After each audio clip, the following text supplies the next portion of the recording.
A wee disclaimer here, we're not film experts. We're doing this for fun and to try and shine a light on films which are seen as rotten on movie review aggregator website Rotten Tomatoes, and to poke fun at them as well. It's a chance to highlight that the critical consensus isn't always everything. We'd also like to remind everyone that we're about to go over all the film's details, including the plot, so there will be spoilers. Also, we just want to mention it's okay to disagree with our opinion. If you do, you can tell us and become part of the discussion. With that in mind, thanks for joining us and enjoy!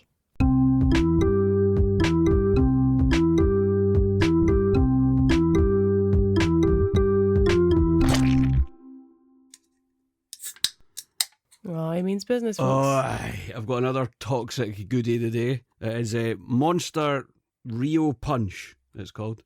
Nice. They do love a punch, Monster. Oh, I know. Pacific Punch, Rio Punch, punch in the face. Hold on. Oh, it's good. Is it nice? It's quite intense. It's got a bit of a sour edge, but I like it. To be honest, I had a concern because I was editing our Coyote Ugly episode and I realised that I have quite a significant amount of energy in that episode, and I'm wondering if it's because I had an energy drink. It could be. So maybe I should lay off the energy drinks. Let's see how this goes. Yeah. If this goes sideways, then we'll Guys, know. if you think I'm shouting too much, just say. I'm going to stay silent on that. No, not at all. Right. How are you doing, Kat? I'm doing good, thank you. Yeah, had a busy week in a nice way, not too overbearing. Absolutely. We were lucky enough to go to Glasgow on Thursday night and see Zach Sabbath, which was amazing. It was incredible. And that is, for those who don't know, Zach Wilde is a famous metal guitar player, and he has a band where he goes out and he plays Black Sabbath covers, and it was just the best. It was so good. It was like a giant jam session. It was class. It was. Such especially a good time. With it being just the three of them, they filled out that sound. Aye, like a so power well. trio playing Sabbath. It was essentially insane. Zach playing the part of both Ozzy and Tony Iommi, which was cool. Yeah, how is that humanly possible? He's a superhuman. Mm. And also the staff at the O2 Academy in Glasgow were amazing. They were dead helpful. They helped me arrange this disabled access. They got me a really good seat. I had a nice view and I didn't have to worry about standing for the whole thing. It was brilliant. So, pretty good way to end the week that was, eh? It was a nice way, although it was weird because like Thursday felt like Friday. Yeah, it did, I know. Then you had to go to work yesterday. Yeah, boo. Yeah. So, yeah, other than that, we also watched a movie as well, by the way, just in case you're wondering. Yeah, managed to squeeze that in. We watched Argylle, which is this week's episode, isn't it? We did. Cool, so why don't we go straight into Argylle? Let's do it. Yeah. Okay, so Argylle came out on the 1st of February 2024, so this is another relatively recent one. Yeah, it had a runtime of 2 hours and 19 minutes. The budget was $200 million. That's a lot of dollars. It was. And it made...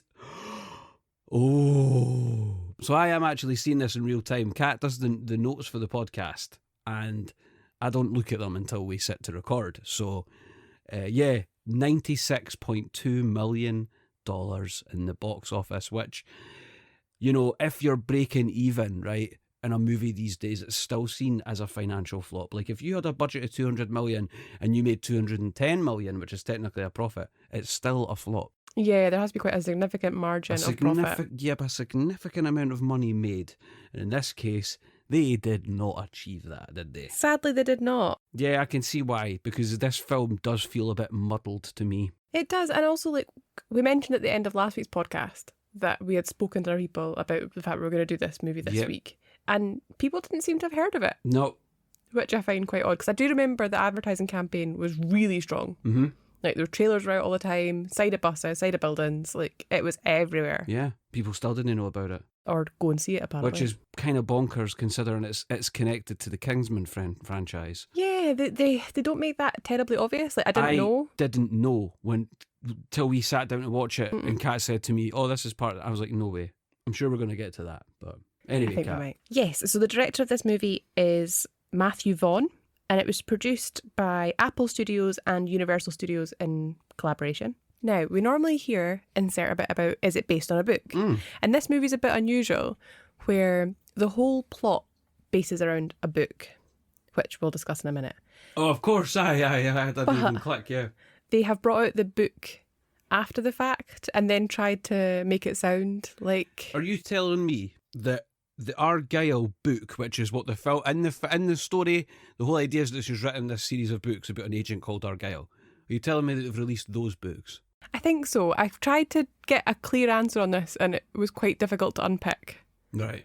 So, it's a bit chicken and egg for me. At least if I read it, I could imagine Henry Cavill with better hair. Oh, I know, it's terrible. We'll get to that too. Oh my God, guys, it's no good. It's not pretty. It's not a look.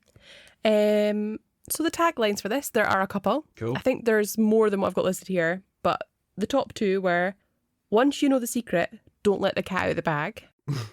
Because that's quite good. Yeah, they're quite heavy on the cat and the bag. Yeah, thing, which is very cute. The little cat whose name is not Argylle. The cat is not Argylle. The cat is Alfred or something, wasn't it? Alfie. Aye, Alfie. Alfie the cat.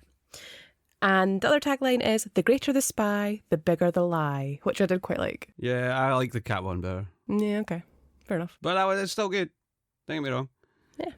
We have a synopsis for this film, and it's Reclusive author Elly Conway writes best-selling espionage novels about a secret agent named Argylle, who's on a mission to unravel a global spy syndicate.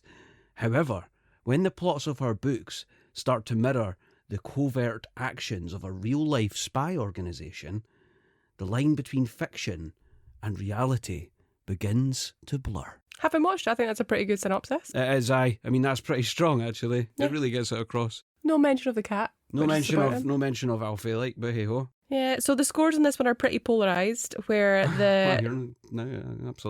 the tomatometer gives it 33%. The tomatoa. The tomatoa, The tomatometer is how I'd say that. Tomatometer. The tomato. Yeah, there's a bit of a debate as to whether tomatometer or tomatometer. I think tomatometer is a better way to say it. I prefer tomatometer.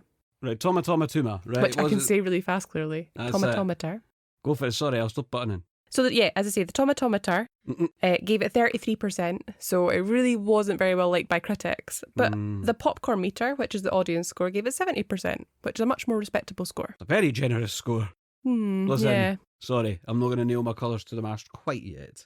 Let's talk about it, because there's a lot to talk about here, and you know, I still am not quite sure what I think of this movie, having seen it and thought about it this week. Yeah. But let's just get into it. Let's chat about the plot for this one. I think there's no better place than just to dive in. Let's do it! So our movie opens and we see Henry Cavill looking the most hideous I think I've ever seen him. That is hard to do. Henry Cavill is a gorgeous man. He is stunning.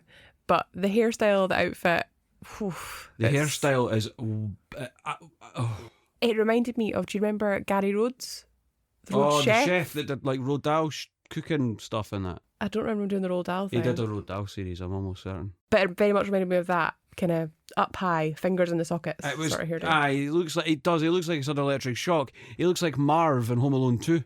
It does. Come in, Marv grabs the electric thing and he gets all shocked and turns into a wee skeleton and he hears like... Wah!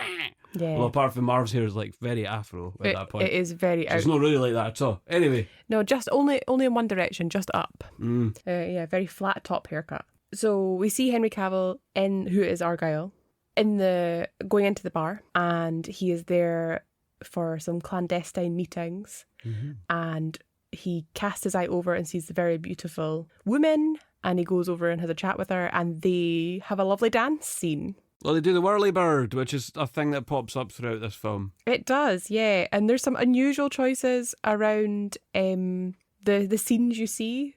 So you see her, like, sort of through his eyes, her spinning around. And so for anybody who doesn't know, the whirly bird is apparently where you have picked somebody up and you have their legs on your shoulders and you spin them round in a circle. It's pretty intense because you've basically got their private parts squaring your puss. Basically, yeah. It's quite... You'd have to know somebody pretty well. And the cool thing is they kind of gender reverse this later, but... Yeah, because it comes up again later, but anyway. They're doing the whirly bird together, but the shot is from his point of view looking up at her, and then they also do the reverse of him looking down... her looking down on him. So it's a very unusual set of shots. Yeah, it's quite awkward, eh? It is. So it transpires that she is some sort of spy... Well, they're both spies. Who is this woman, Kat? As she looks, I recognise her, but I'm no sure. That lovely looking lady is Dua Lipa, actually. Is that CD music. She does. She's a very well-known pop star. Right, cool. And I'll take your word for it. You will know a few of her songs. I bet you that's guaranteed. normally the case, is that people tell me, oh, you know, this person's huge, how do you know ken who they are? And then I hear a song and I'm like, oh, maybe I do know that then. She does Levitating, you know, the one that Panda did in Masked Singer. I'm levitating. I never did it. Panda, by the way, was Natalie Imbruglia. Mm-hmm. She was brilliant in that. She was great. It's a guilty pleasure of ours as Masked Singer, guys. We're not even ashamed. I'm not ashamed. I stand by it. Did very well in this year's series. Yeah. So, yeah, as I say, it transpires that she has double-crossed him and she legs it.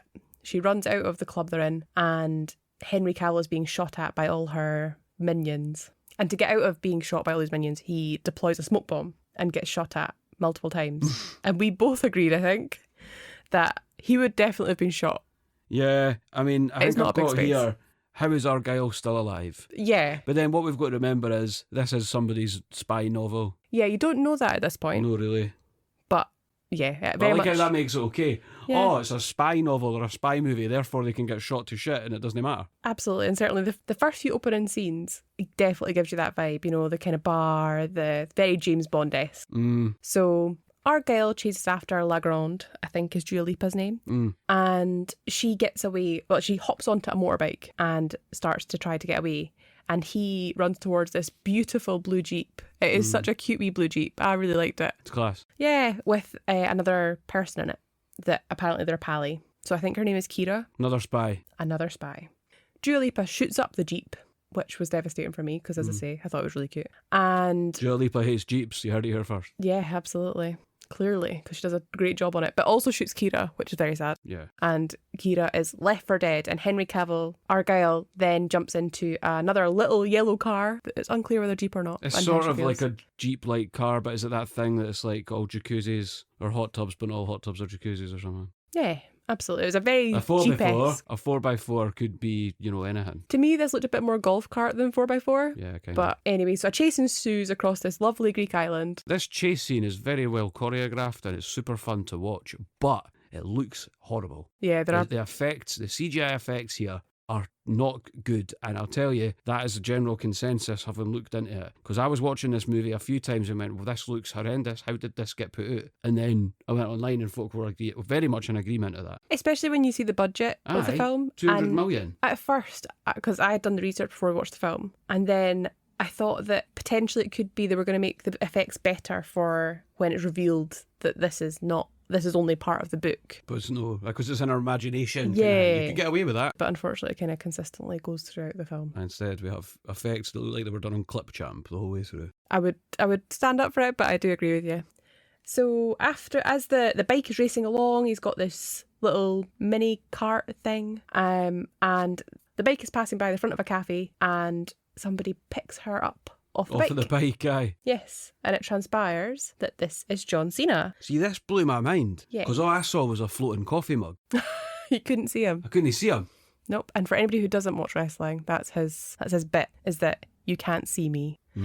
So yeah, in this film, John Cena plays Wyatt, who is Argyle's kind of tech-savvy friend. Aye. Companion. Tech-savvy, incredibly muscly friend. Yes. At this point, John Cena says an absolutely brilliant line. He does. He says, if you don't answer, you're going to be the same temperature as my coffee right now, which thanks to you is ice cold. I love it. It was brilliant. Yeah. It was a total standout immediately, and I thought, oh man, if that's what this movie's going to be like, I'm in. Yeah, absolutely. It was dead stylish. I'll dead look over smash. these crappy effects for this. Yeah, absolutely. We can deal with that. And it transpires that Legrand has a list of people who are part of this clandestine network known as the Directorate, which is funny because I work in a directorate. But anyway, so she has the list of everybody who works there, and that's what they want off of her. But it transpires that they are both working for the same company. Dun, dun, dun, dun, dun. Yeah. So Argylle has been thinking he's been working for one group of people, but it transpires he's been working for another. Whoa. Yeah, mind blowing. Yeah, it was a bit confusing to I start turned off to that Kat way. at this point and went, I don't care, right? This movie has just started. Why are you throwing this at me? I don't care. Right? Yeah. Because you need to be invested. You need to... But then I realised why. Because this was her telling the story. She's actually doing a reading at a bookshop. She for a is. signing.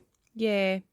So the last part of the scene in Greece is that Wyatt and Argylle put their earpieces into some liquid so they go off radar. And I think that's where the Argylle book ends. It ends on that kind of note. Yeah, and then it goes to her at this event doing the reading, and the folk are already like, oh, when are you bringing out the next one? That must be so irritating, eh? If you're a writer and people are at you, you've just finished it, you've released it, you're on the release trail to publicise the release of your new book, and all people are asking you is when the next one's coming. The pressure must be really difficult to manage. I know, especially for stuff that goes big. Just piss off, eh? Yeah, I think I'd be the worst author ever. I am. I'm like, I would be too, just because I don't think I could work under that sort of pressure to perform and kind of meet expectations every time and not have that creative freedom to be like, actually, I want to go this way now, when you know people are going to be disappointed, and I just not fit my personality at all. So we see this event, this reading, and I was like, oh, right, it's a kid's book. Oh, did you? I was like, this is a kid's book, right? No, it's no. I just assumed because she's got these hideous action figures on the table. Yeah. And they're like, it's because they've kind of made like animated versions of the characters, but they're just like, the proportions are very like, not even comic booky, like cheap cartoon. Yeah, I'm not sure. That was the vibe I got for the action figures. I'm not sure if they're supposed to be like carved out of wood, which is why they're so angular, but I think that also explains Henry Cavill's haircut. Maybe, aye. But it's anyway, not a good enough reason. It took me a while reason to realise that the bloody figures were even the characters. I was just like, what's going on here? I just thought they were quite goofy, to be honest. They were unusual. But she comes out with a great line here, right? I've got it written down here, but it's terribly written, so just bear with. She says, someone's asking her about her life, and she in reference to an ice skating accident that she's had, which is a huge issue, huge point in Elly's life, right? Is that she says, when something like that happens to you, it makes you realise that tomorrow isn't promised. If you can't find the time, you have to make the time to do the things that are important to you. I just thought it was quite cool. I think it's a really cool line. Yeah, like this resonated with me a wee bit for obvious reasons, because we had a bit of a tumultuous event a few years ago. We did. And this is like that's what it reminded me, and that's how I feel sometimes. Is like, oh man, I want to do this, and you know, doing this podcast was part of it. I always wanted to do it, and so now we're doing it, and that's awesome. So, you know what I mean? I just thought it was really cool. Yeah, I thought it was nice too. And it's also clear from these scenes that our books are really popular. Hugely popular. Like the people are dressed in the gear, like some of them have got the weird crushed velvet jacket that Argylle has, which I thought was a very unusual choice. So we then move on to Elly's home, and it's gorgeous. It is stunning. It's a beautiful house. It's out on a lake. Like, it's just gorgeous. I need to get writing some spy novels, man. Well, if she can do it, we can do it. So it's apparently. That's really bad. I'm sure they do look like, I think they're the sort of books I would read, actually. I probably would, aye. Yeah. I mean, I've got a tendency to read things I wouldn't watch, which is really odd. Like, I enjoy Agatha, but I wouldn't watch it. I'd read it. I like reading her. Like, you know, other things too, like Ian Rankin, I've read a couple of them, but I'm not necessarily interested in watching it on the telly. Yeah. Ever. Do you know what I mean? So I get it. I'd probably read a spy novel. I'm not into spy films. Yeah. I like a few Bonds. No loads, not all of them by any means. In fact, the ones that people tend to love are the ones I didn't like as much. Well, that's quite handy because there are a few on our rotten list. There is quite a few on our rotten list. If you want to hear Bond, you let us know and we'll boost it up the list. Yeah. So she's in their home and she's writing, and she's clearly got writer's block. Yeah, she's got writer's block big time. What a shame. And at this point, we also see Alfie for the first time. Alfie is our very cute cat. Alfie is now, I'm going to make the assumption, and I haven't Googled it, Alfie is a Scottish fold, I'm almost certain. So if you don't know, a Scottish fold is a wee cat. If you Google it, right, it's got the wee folded ears, and they look like wee bears. They're gorgeous. Alfie, love them. Alfie is particularly cute. Got the very lovely kind of gold yellow eyes. Yeah. Very cute and he's cat. Got the little bear ears. It's so cute. I love it. Lovely. As I said, Elly's struggling with writer's block and calls her mum. Yeah, she does call her mum, and her mum's Catherine O'Hara. Yes, loved that. I wasn't expecting that. You know, Beetlejuice and, you know, Nightmare Before Christmas. She plays Sally in that. She's in Schitt's Creek. She's in Home Alone. She plays Kevin's mum. I think some of you guys will know who Catherine O'Hara is. She's a legend. If you don't, you've got plenty to catch up on. She's brilliant. Aye, and I'll tell you what, I was like, she was great. She is. Even though her accent is patchy, but we'll get there later on. Yeah, we'll get onto that. But she gives Catherine O'Hara, or Mum, or as she is known in this film, Ruth, Ruth, or Mum, gives her brutal advice here. She does. And I'm like, that's what parents do, yeah? That is what parents do. And you don't ask your parents for advice to just be placated. That's not what you need it for. You need somebody to be like, nah, do this. I asked my dad for his advice. He's like, no, didn't do that. It looks shit. I'm like, cool. But he doesn't quite say it like that, but I appreciate the fact that he does it, because then I know, and I need someone to be honest with me. Absolutely. My dad's going to do that. That's do you know what I mean? And so I rely on him for that to a degree. Yeah, and I think that's a really valuable thing to have with a parent. Yeah. Is that kind of trust to know that if you ask them, you're going to get honest feedback. Like, you're not going to be like, somebody be like, oh, that's nice. Yeah. And if it's not nice, I need to know. Aye. Oh, that's great. Well, actually, I'm asking your advice, and so it's all right to tell me if you think this should be changed, that should be changed. You know what I mean? And I'm going to take it on board. Yeah. So our feedback from our mum is on her 5th book, so the one that she's writing just now. Yeah. And she is very dissatisfied with the ending she's written. Nah, she's not happy. Like. Yeah. So the ending she has just now is that Argylle is in Hong Kong or Shanghai. I can't remember which one. I've not got it written down. Argylle is in a place. Argylle is in somewhere very exotic. I think either Shanghai or Hong Kong. And he is finally getting this master list of the names of people who work for the directorate. And he's going to be able to find that in London. And that's where the book ends. Yeah. And her mum says that's really not very satisfying for the readers. Her mum's like, that's a cop-out, basically. Basically, yeah. It's quite refreshing to see that sort of genuine interaction between potential parents and child. Aye. In an attempt to try and cure her writer's block, Elly, who's played by Bryce Dallas Howard. Oh, yeah, we haven't said. Bryce Dallas Howard plays Elly. She's the lead person in this movie. She's great. And she's great. And there's a lot of great people in this film. You know what I mean? It's an ensemble cast, and sometimes you find when an ensemble cast, I've noticed this, that it can go south for some reason. You've got all these huge personalities, all these huge actors and all this talent, and sometimes even all that talent can't make a stellar film.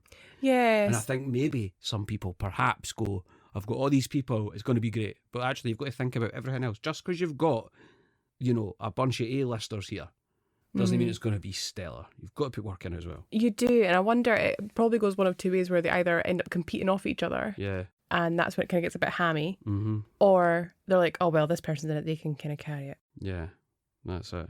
To battle her writer's block, as I say, she's going off to her parents for a bit. And she boards the train, and she's treated herself to a first class ticket. Of course. Because why wouldn't you? Look if at you the were that money she's successful? got now. Exactly. And she's What I was wondering is why she not got a first class plane ticket. Well, yeah. We'll find that out later, don't we? We do.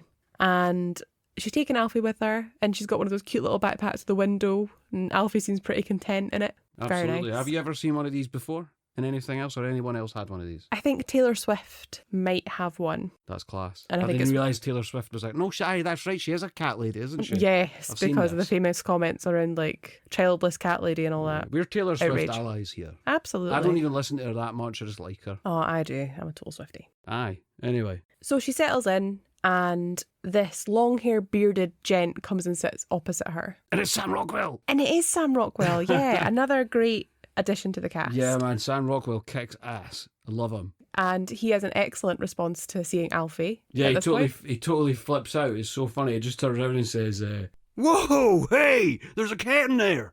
This cat's supposed to be in the hat, not in the backpack. Look at this. What are you doing, fur monster? Far out. And you know what, right? The thing I love about it most isn't my terrible impression. I thought it was very good.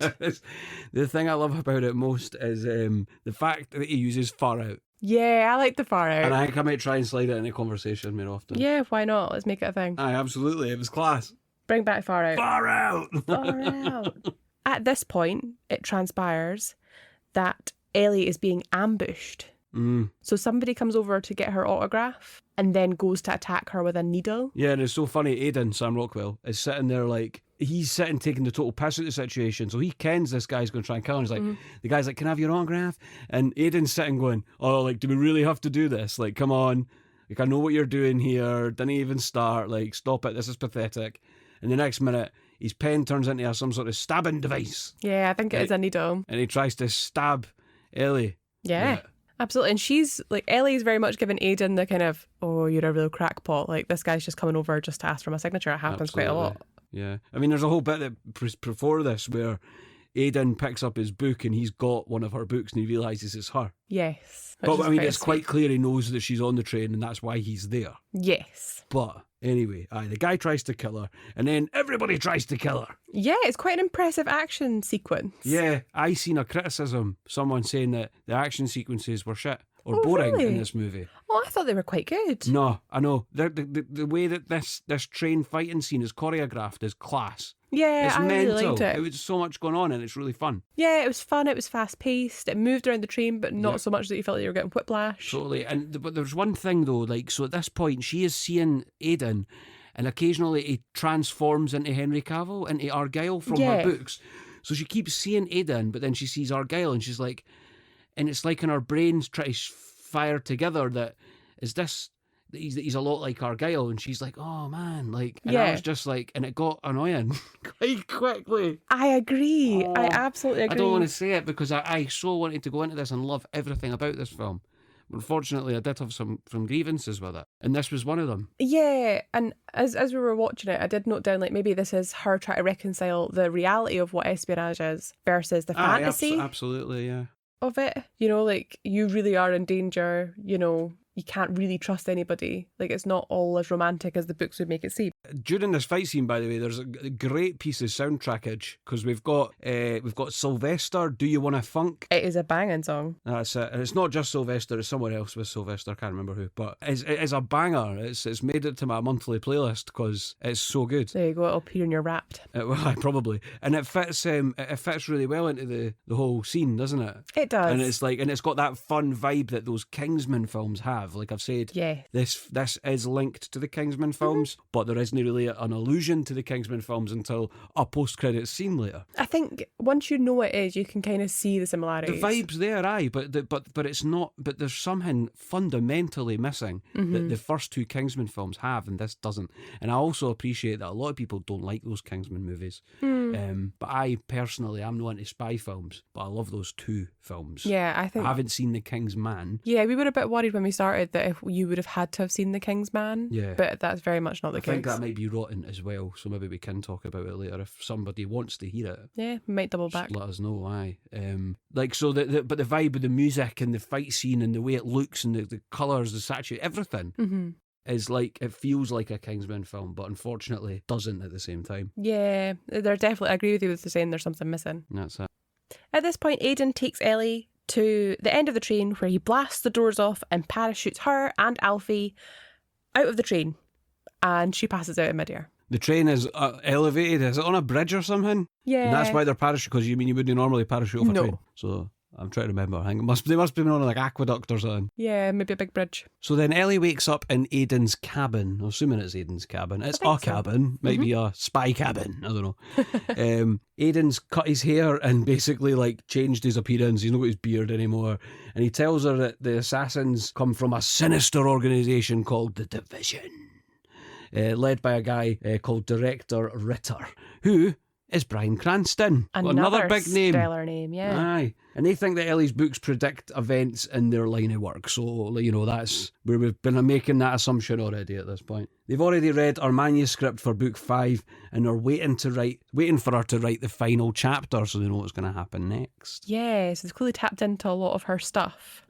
And at this point, Aidan shows Elly that the Division have cameras in her house. Yeah. And one of my favourite lines gets brought up. And it's, "You have cameras in my house? You're not a spy, you're a pervert." She does. She does say that. It's just no wrong, but the fact is it's not his cameras, is it? It's not his cameras. So he's got access to the Division cameras, and they're the baddies. And they're currently trashing her beautiful house. They're trashing her house at this point. Yeah. We also get another stellar appearance here for another big name, Rob Delaney. Oh, love Rob. American comedian and actor. You may know him from certain things. And I was like, yeah, Rob Delaney. And then he gets killed. Yeah, he wasn't ever for very long, was he? He's well deed. Immediately deed. Director Ritter then kills Rob Delaney for failing to do his job properly. A business practice that's probably frowned upon in this day and age. Yeah, I'm pretty sure that HR would have something to say about that. Absolutely. And this guy was also supposed to get this master file because the master file can expose everybody in the Division. Yeah, right? so I think that's why they were trashing Elly's house. That's why they were trashing it. So basically it then transpires Aidan wants to go after this informant guy called what's his name? Sorry. Bakunin? Bakunin. He wants to go after this guy called Bakunin, and to do that he needs to go to London. And to go to London, they need to get on a plane. Wow. Transpires our lass Elly doesn't like planes. She does not. Nope. She doesn't want to get on the plane. She doesn't want to fly. She's never flown, hence why she was on a train earlier going to her mum's. In fact, she actually brings this up to him and she says, you know, why did you think I was on a train when you met me? So... Yeah, that's a very good point. Aye. But it was a really cool bit here, and it was one of my favourite wee bits was when Aidan calms her down. So she's really stressed out. She's freaking out. And he calms her down, and it's really cool. But the one thing I was sitting here thinking, right, is she's got Alfie, the cat, in the backpack. Yep. And it's like, cats do you need a passport? I'm not sure how travelling with pet works. Or a passport. Oh, very good. Very Sorry, good. that was terrible. But do you not need a passport for your pet, or a passport, as the case may be? Like, I think you certainly have to have some documentation because they've got to have certain vaccinations to travel, I think. Yeah. But also, I was just thinking on a more basic level, like, that cat needs to eat and go to the toilet. Like, I certainly think from our experience, we would never have got our cat into the backpack in the first place. No. Full stop. He would not have wanted to But do also, that. he would never have stayed in there. He would have been restless as anything. Yep. So they're headed to London and they're trying to be quite covert about this whole thing. But you know how you can't be covert if you're famous, right? Generally. Absolutely. But in this day and age, it's even worse because what do people do? Yeah, they've just always got their phone out. They always want to take selfies. They Social want to take media. videos. Yeah, absolutely. You're going to be everywhere. And unfortunately, that's exactly what happens, and they track them down to London. It's at the Albert Memorial. Social media, nightmare. It is a nightmare, especially when you're trying to be a spy. Yeah, that's it. So they find her because of it, obviously, don't they? Yeah, so Ritter and his men have found out about what the content of the next chapter may be, because Aidan tries to convince Elly that she's got to come up with the next chapter, and they are nebbing in via people recording her on social media. It. And she's sitting talking to Aidan, right? And she's thinking the plot through in her head. But she's talking it out. We're getting shots of John Cena, who is... So John Cena is like the book version of Aidan. Yes, that's so he's right. So Aidan's the real life sort of version. Yeah, Aidan is the real life Wyatt. Yeah. And they also mention Kira, who was apparently a real person who had died. Yeah, like in the book. So, yeah, there's a reason for this parallel between real life and fiction, which we'll get to shortly. But I found it at this point, again, I was getting really irritated because she's trying to come up with the story and it's flicking between the fictional world and them and something else. And I was just like, I get what you're trying to do here, but I feel like there could be a smoother way to do this. Yeah, I think if they spent more chunks of time... See if they even just did a scene that was John Cena and Henry Cavill, and they did that, and she was just voicing over it. And as she was going, oh, well, actually, we'll do this, and that stuff was just changing. That's the way to do this. That would have been 100% And better. the way they did it was just scrappy, sloppy and messy and really distracting. It was quite confusing to try and follow along at times. So basically on this road to find this bloody pen drive thing, right, the duo end up at an apartment belonging to Bakunin, and they find nothing at all. Yeah, it's very basically sparse. an empty apartment. But they find an opening under the floorboards, and Aidan finds a book with information written by this Bakunin guy. The division then turn up in the form of assassins, and Aidan and Elly hide under the floor where they found the book. But I was like, that's not adding up to me. That floor space didn't look big enough for two folk and a cat. Yeah, that's a lot of space underneath the floorboards of a flat. Also, just to mention, there's a bit, so they find a lockbox. They find a lockbox at this scene, and Aidan just shoots it open. I'm like, that's 100% what I would do. Oh, definitely. You've seen me do stuff like that. Not with a gun, right? But you've seen me do stuff like that throughout life. But I'm like, I can't figure this out. Smashes. Yeah. And I'm not even ashamed, all right? It's just who I am. Yeah, you definitely own I it. can't be arsed wasting any time. I might as well smash it open. Yep. Like the time with the drawer in the kitchen. Remember that? Yeah. So the drawer got stuck because it was like a utensil lodging it shut. So what did I do? I ripped off the drawer. Yeah. To be fair, you Stupidest put it thing I back. could have done, but I couldn't figure out another way to do it. And then we fixed it and it's fine. It's patched up until we get the kitchen replaced. Yeah. After a wee bit, Aidan clearly gets fed up, bursts out and starts trying to shoot at the assassin. Yeah, I enjoyed this little sequence. Yeah, it's got another song here, Electric Energy, and it's Ariana DeBose? I think so. Is it? Boy George and Nile Rodgers. Oh, and this thing had Nile Rodgers stank all over it it. really did. It was I was so like, funky. this is going something to do with Nile Rodgers. You just know, eh? You do. Guy's a legend. He is great. I was another one of these action sequences with the song and that. It was a fun action sequence. It was cool. It was. There's a really cool bit where he's shooting, there's a wall, and he shoots like a shape onto the wall. And she's like, what are you doing? Like, you can't even shoot. And then he jumps into the wall and it breaks, and it's like he bursts through the sort of shape that he shot in the wall. Yeah. I thought that was quite fun. There's a bit, so again, it kind of flicks between Aidan and Argylle. There's a bit where Argylle lands in an armchair, like he's flying backwards and he lands in this armchair, and the armchair skids. Aye. And then it swaps back to reality, and Aidan has landed in the armchair, yes, but it's given him a really sore back. Yeah, And yeah. I really enjoyed that kind of fantasy versus reality. Like, it's always not, like, it would never naturally be that I was kind of like cool that. suave. Right? See, even early at this point, I'm like, has she got a thing for Aidan?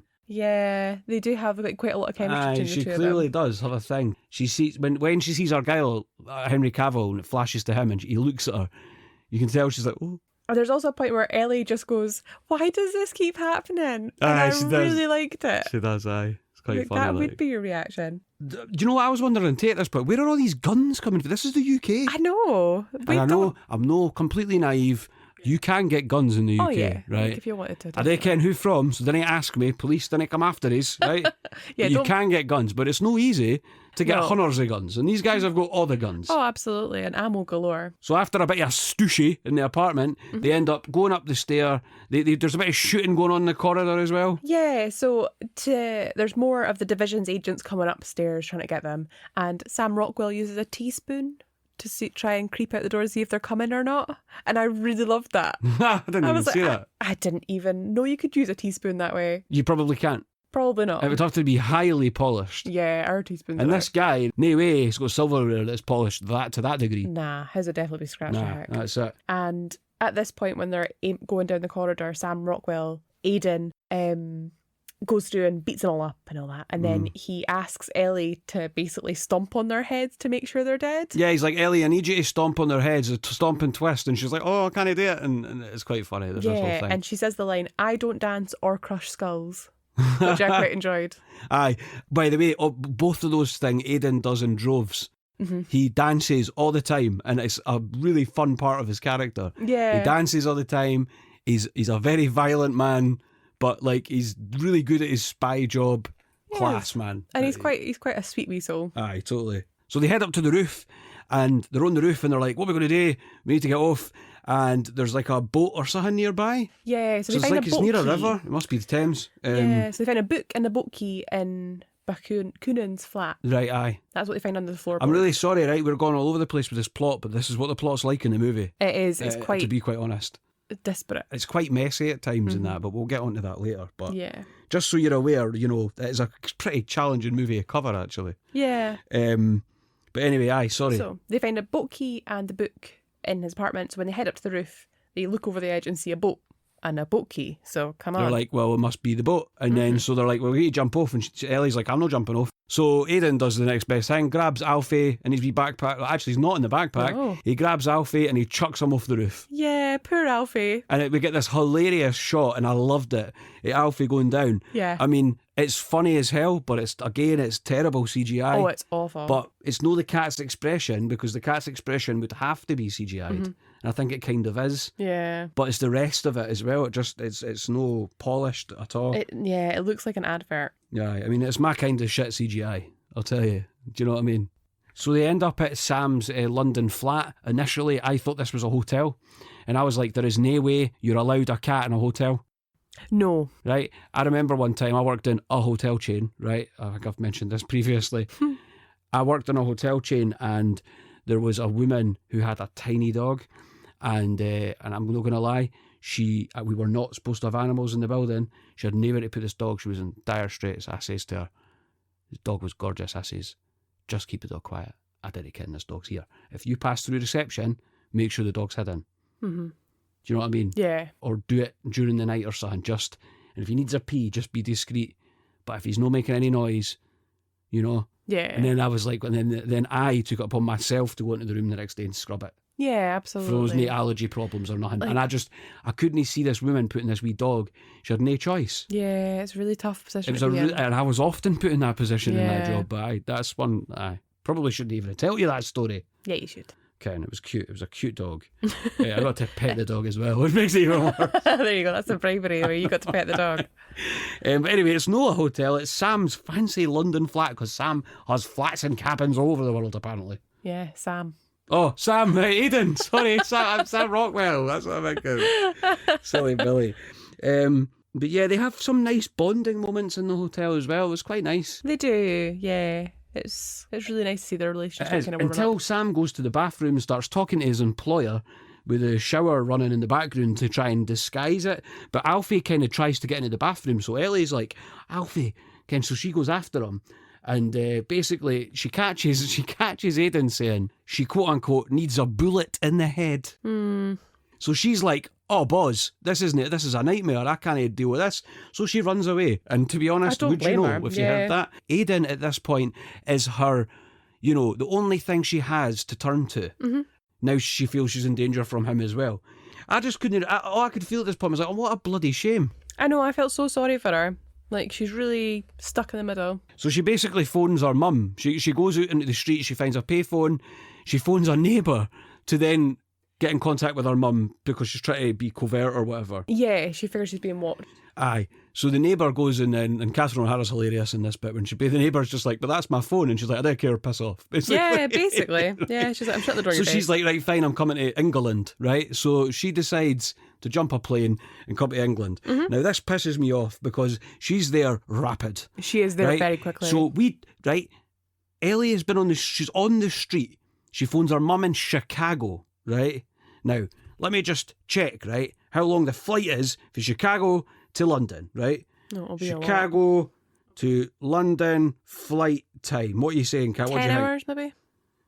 7 hours, 50 minutes, approximately, according to Google, right? So 8 hours-ish. Mm-hmm. And that's before you've checked in and got your luggage through and gone through security. So that's 8 hours she's on the street trying to hide? Yeah. Maybe in Hyde Park? Starbucks, maybe? Starbucks. Oh, look, it says, Elly, what's her name, that author? She can't go anywhere without being recognised. No. We've already discussed this because she's been recognised on social media. So how can we just take this 8-10 hour gap where she's just on the street and the next minute she turns up at this hotel where her mum and dad are? So I think maybe what she's expecting, and again, this is us all kind of filling in gaps that the movie should have filled, is that she gives her mum kind of clues as to where she wants them to stay. So I'm thinking that she's basically asking her mum to book a room and then she's gone and checked into that room while she's been waiting on her mum and dad. But as I say, that's us having to do a lot of plot filling. Aye, and it is. But the good thing is I can say here is see Catherine O'Hara again at this scene. She reminds me of my mum. Yeah, Catherine O'Hara in this movie does because she's got that mum thing and she's very much like my mum. You know what I mean? See that. And I love it. It was really cool. It is cool. Catherine O'Hara's great. She's brilliant, man. So Elly goes to this hotel and it's a nice suite, to say the least. Yeah, it's the Savoy, no less. Aye, and she goes in and I don't care what that means. She goes in and her mum's there and she's chatting to her mum and then she's like, there's a knock at the door. Mm-hmm. And she's like, oh, that must be your father. And the door opens and it's Bryan Cranston's her dad. I know, the twist I never saw coming. I know. Bryan Cranston's her dad. So Bryan Cranston, as we discussed earlier, is the big bad guy Ritter, who's the director-leader guy. Director Ritter. And he, so it's a big, oh God, it's our dad. Wow. What's going on, man? Now, unfortunately, this film is from this henceforth, this is happening every 5 minutes, it feels like. There's another wee twist thrown here, there and everywhere. Oh yeah, there's twists so galore. we'll try and keep it straight as much as we can, but it does get a bit twisty. It does. Bit too twisty, you might say. I like a chocolate twist. I like a chocolate anything. So as soon as she went to the door, I was like, Bryan Cranston, it's going to be the Ritter. Because it's just the way the shot was set up, the way it was all set up. So it wasn't it was still a bit like, oh, but it wasn't like a big shock. It wasn't a huge reveal. Yeah, that's it. And I think they thought throughout the rest of the film there was going to be huge reveals left, right and centre, but none of them are really that huge. Yeah, and because it's a bit confusing, none of them really landed. That's it. So then Aidan turns up and he's like, Elly, these aren't your parents. And she's like, well, what's she supposed to believe? Because she's just heard Aidan talking about shooting her in the head. She's come to her mum and dad and he's now saying, this isn't your mum and dad. Yeah. Especially, like, it's an odd situation for you to be in as the viewer, because you see Ritter when they open the door, and he does act oddly when he comes in. Like, he starts going through Elly's stuff, Yeah, and he he's does, reading through the book. Like, she'd grabbed the book they found in the floorboards and was kind of flicking through it, and you know, it is an odd scenario. Like, you don't quite know who to believe. No. And then eventually, the director Ritter guy drops the dad act. He does. When he knows his plan's been foiled and they know who he is now. Absolutely. He drops the whole dad thing. And then Aidan reveals who her mum is, who's some sort of mad, evil psychologist or something. Yeah, this gets a bit Moira Rose for me. It does. And it's like, I mean, at this point I had... There's at this point in the movie, and then keep going, there's more heel turns than WWE, TNA and AEW put together. There is a lot of heel turns. Hey, absolutely. Like, don't know if you know, John Cena last weekend that was a shocker. Turned heel. It was a shocker. Yeah, I've never really been a Cena fan. I didn't really watch wrestling during the ruthless aggression era. At that time, it was all over my head. So really, this sounds bonkers, but Cena's kind of new to me because I had this huge gap. I only got back into pro wrestling at the start of this year. Do you see what I'm saying? Yeah. So for me, it's everybody's mind blown all over the world right now, and I'm just a bit like, all right, okay, cool. You know what I mean? Cool. It doesn't feel like that huge a moment to me. So, but anyway, they end up leaving, and she leaves Alfie behind. I know. Yeah, I wrote down this and be like, I was wondering how do you go around getting a missing cat back? Can you? Well, probably very difficult when you've not even registered them to enter the country. Well, this is it, exactly. So they'll be looking at, it hopefully have to be an international microchip database. Aye. But yeah, can you call the police and be like, can I have my cat back? Oh, they can. But she leaves up, and my notes were horrible shithead. How can you leave your cat behind? I wouldn't leave. Gussie does my head in, but Jen can't leave him behind. Never. Oh no, he's an asset in these sorts of situations. Unless you need him to be quiet, in which case that's he's not very good. No, we want me to be quiet. Right? Is he in the room right now? He is. Is he in the room with us? It sounds like we're having a seance. Yeah. He's white, but he's not that sort of ghost. I can't see. He heard his name being mentioned. Yep. Oh, there you go. Smelly wee boy. He smells good. He smells like baby powder. He just had a bath. He did have a bath today. Oh, aye. And sorry, Catherine O'Hara got shot, didn't she? Yeah. So Aidan pulls a gun and shoots Ruth. Her name's Ruth. Sorry, we're going to try and stick to doing character names, but we slip sometimes. It's also difficult because that character has two names, because her name is Elly's mum and her real name, and it all gets a bit confusing. So let's just call her Ruth. Right. And when the big reveal that Elly's parents they're not Elly's parents, she drops her accent and she puts on this brilliant British accent for some reason. So it turns out that Ruth, or whatever her real name is English. So Catherine O'Hara is doing this English accent, but it's not like Moira when she's Moira in Schitt's Creek, which is funny because she does that weird sort of exaggerated accent. This is just a really bad British accent. It is. Sorry, Catherine. Sorry. Yeah, Hen. You're great at lots of things, but that's not one. We of love them. you, but this wasn't your strong point. Yes. So Aidan gets Elly and they're in the car. She's left the cat behind and they're in the car, and basically Ellie's kind of just like bubbling away to herself about the whole thing. Yeah. And it's like, this would 100% be me. I'd be like, this is too much. I can't handle this. Yeah, absolutely. I would be devastated as well. And I actually had wonder in here as well, is that how do they do that, that eyelash effect? So basically he's saying to Elly, you need to sleep. And she's like, I don't need to sleep. He's like, you do need to sleep. Like a toddler, eh? She's like, I'm not going to sleep. And then she goes to sleep, but you see this kind of shot of the eyelash flicking. It's very cheesy thing. I didn't like it. And I'm like, and I know, and I'm like, how do they do that? So I Googled it, right? It is actually an effect in a lot of editing suites. Oh, really? Yeah, you can add that effect in Adobe Premiere. Okay, so a student could have done it. Well, I used Adobe Premiere at college, so but it has vastly improved since then. But you can also do it the mechanical way. Oh, right, You literally get two fake eyelashes and you put them into the camera, and then you do it that way, which I think is really cool, because that's probably a better effect. Aye, you got complete control that way. Mm-hmm. Sorry, I find these things interesting. I'm a wee weirdo. No. But aye, so they're basically, it drops this point that they're on their way to France, aren't they? They to are. meet the head honcho of Aidan's organisation. Yeah, all this international travel is quite exceptional, given that they don't have passports. No passports, no nothing, but you're a spy, so you can go anywhere. Oh, yeah, of course. But Elly's not a spy.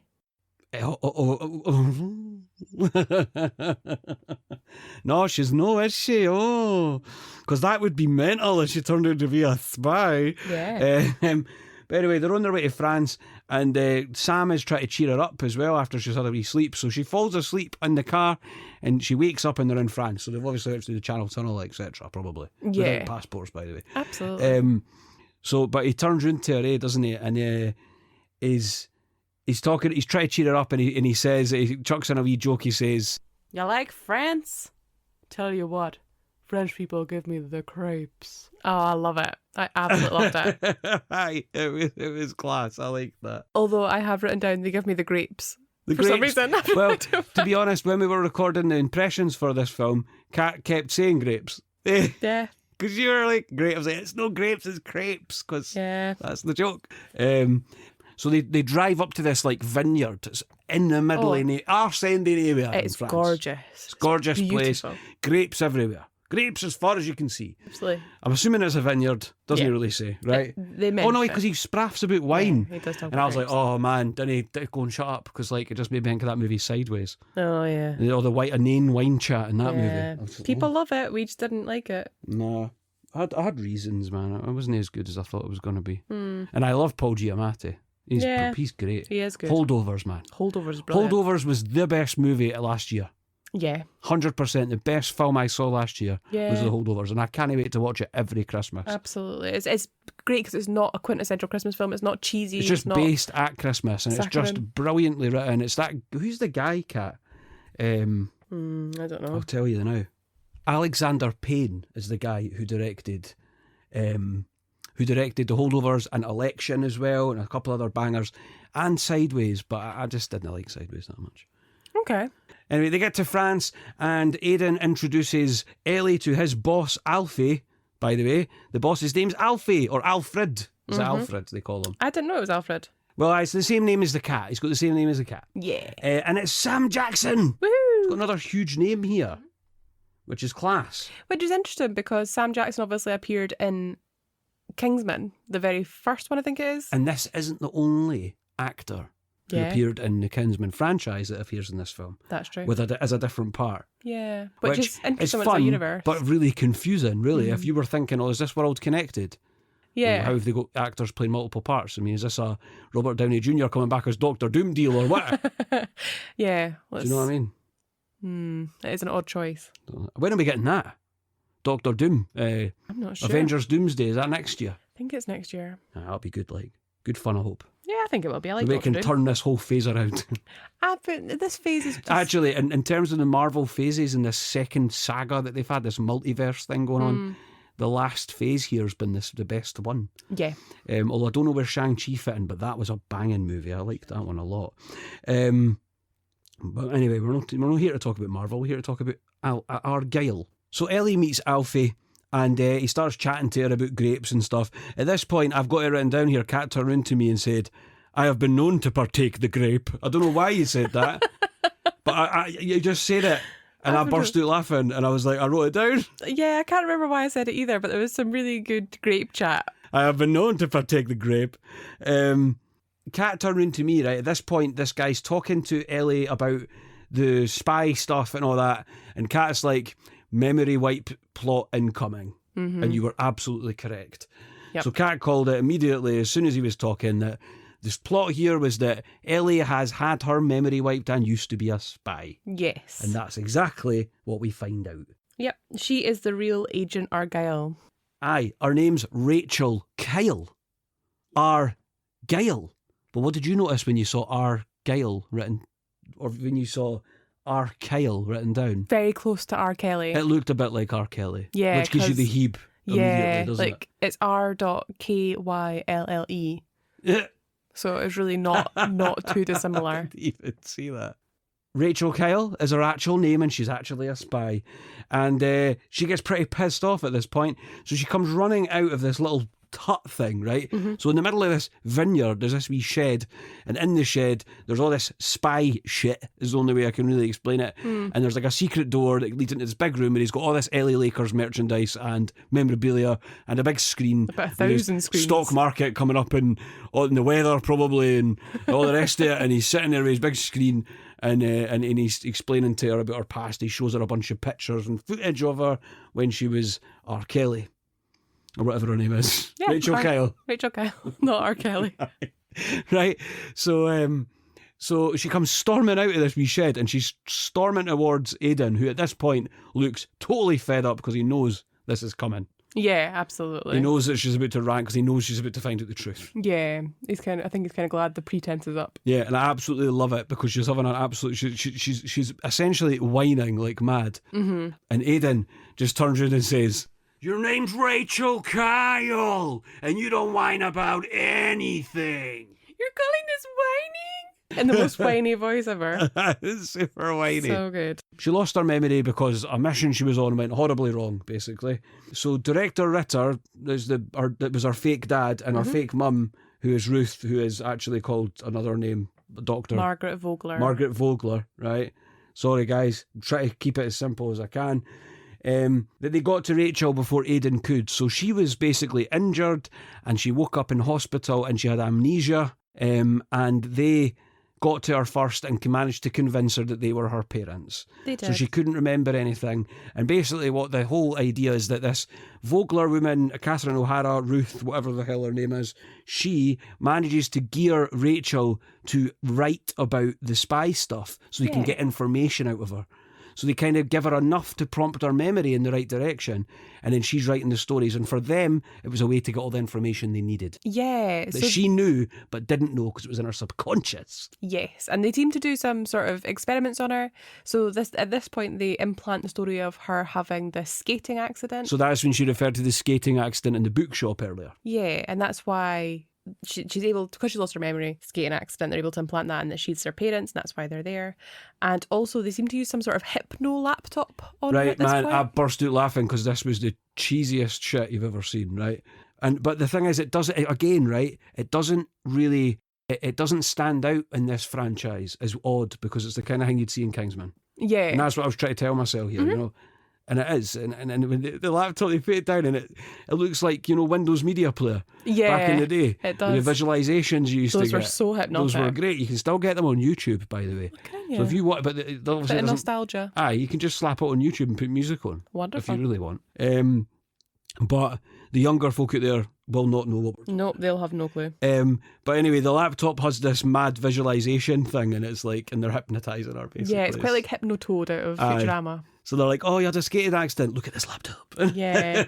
They've also got an ornament that they use, like a music box. Yeah, so they've got memory triggers, so they do it with various items so that they can, that her mind can latch onto these items and therefore build like a reality that isn't real. Like she thinks all these things actually happened when they didn't. Yeah. And that's all because this Vogler woman / Ruth / Catherine O'Hara is this psychology expert. Yeah. Making sense so far, guys, eh? Yeah, hope you're with us. I know the way. So basically, Ellie at this point is like, I'm no a spy, No. right?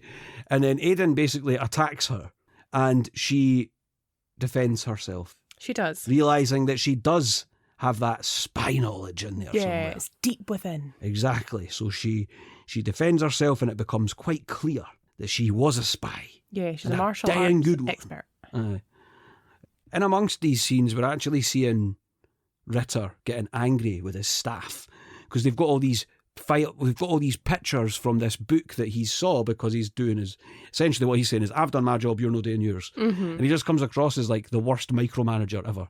Yeah. We've all worked with people like that. We certainly have. And I think the book they found on the floorboards that was Bakunin's book, that is supposed to lead them to the master file, is encrypted. Yeah. So they're trying their best to decrypt it. And he's just getting pissed off. And he's getting annoyed because it's taken a while. There's also, I believe there was a reference to MK Ultra at one point. There was, yeah. So MK Ultra is this weird, I don't want to talk about it too much in case we get in trouble. Yeah. I'm joking, but MK Ultra was a secret American government series of government experiments, which are true and actually happened. If you want to look into it, you should. It is insane what these people were allowed to do to people. So there's excellent other podcasts that cover it. There's a lot of other podcasts. I believe one of the guys, the ones I listen to, Necronomipod. If you like your serial killer stuff or your, macabre sort of stuff or true crime, paranormal stuff theories. too. So they do like poltergeist stuff and and alien abduction stories and everything, but they're funny guys. They're three funny guys. Can be highly offensive, so, you know, maybe not for everybody, but they covered MK Ultra and it was really interesting. One of the guys in there, Ian, and that he is so knowledgeable. His knowledge is incredible, and I think that's what the whole podcast's based on. So if you do want to listen to stuff, you can. Well, anyway, at this point, Rachel gets pretty pissed off and goes to storm away. And she goes, au revoir, right? But she does it with like the biggest sort of R on the end. Like she does it in the most American way possible. Au revoir. Yeah. Like the French, I believe, say au revoir. Yeah, they do. Right? But it cracked me up because it's like brilliant. It's true to form, though. It is, aye. Absolutely. It's hard not to pronounce the R. We're Scottish. R's are our thing. Absolutely. We love a good R. We like to roll the R's. Right. One thing I had here as well is that really, for me, and I think for a lot of people, that slapping in a bit of amnesia is a huge cliche and a bit of a cop-out. Yeah, it's funny you mention cop-out because earlier on in the film when Ruth, or Catherine O'Hara, or Margaret, whichever, Ruth at the time, Vogler. as she was giving Ellie feedback, and as we said, it was that kind of genuine parental feedback. She said that the ending that Ellie had come up with for the 5th book was a cop-out. Mm-hmm. So it's funny that they've kind of used a cop-out of their own, sadly. It's no great for a big budget movie, is it? Mm-mm. To be like, oh, what we're going to do with the plot, we'll make it that she's got amnesia. Yeah. It just feels very Dallas or something. I don't know, I never watched that show. Oh, yeah. Was that the one that had the guy that was all a dream? Was that Dallas? Yeah, that was Dallas. Aye. Yeah. Dennis Somebody called JR got shot or something. That's right. Sorry, the older folk job. out there are going to be like, Mikey, how do you know kind of details of this? But I haven't seen it. Yeah, I've not seen it either. I believe it was a big deal at the time, and possibly people were probably a bit pissed when it turned out it was all a dream. I think there was a bad reaction to that. Was there? That's the other thing I wasn't sure because of the time, you know? Anyway, it's funny. Like I think it had gone on for a significant amount of time as well. It wasn't just like a 1 week, next week. So it's like a whole season, and he said that it's just been a dream. Yeah. Total waste of time, eh? So Alfie tells Ellie and Aidan that the master file is in the possession of a division associate named Saba al-Badir. Or is it al-Badr? What do you think? Al-Badir. I'm going to Google it. Let's find out. Cool. How do you spell it? Badir. B-A-D-R. Yeah, Badr. Okay. That's the wee man on YouTube. Oh, it's a woman. Spit it out. Badr. Okay, so according to Google, it's Badr. So it's like, literally like there is no E. That's fine. Badr. Al-Badir. Al-Badr. I'm sorry, we're probably pronouncing it terribly wrong, but we're going to get a shot. At least we're trying. Alfie tells Ellie and Aidan that the master file is in the possession of a division associate named Saba al-Badr, also known as the Keeper. The two of them, so Aidan and Ellie, go off to travel to Arabia. The Arabian Peninsula, specifically. Yes, they do travel to the Arabian Peninsula, where Ellie must become Rachel again. Yeah, it's got to happen. Yeah. For the plot, I mean... So, it does have to happen for the plot. So the story is that the Keeper has got the master file, but will only give it to Rachel Kyle because Rachel Kyle is the person who handed it in. That's it. So the it's file kind of, belongs to Kyle. The file belongs to Kyle. But it's kind of like a safety deposit box, and it feels like a very glamorous safety deposit box. The whole thing's very glamorous. The only thing that's not glamorous is Ellie's outfit, the gold sequin dress. I really didn't like it. Yeah, the gold dress isn't great, but I'll tell you something. But Bryce Dallas Howard is a gorgeous woman. Oh, she's stunning.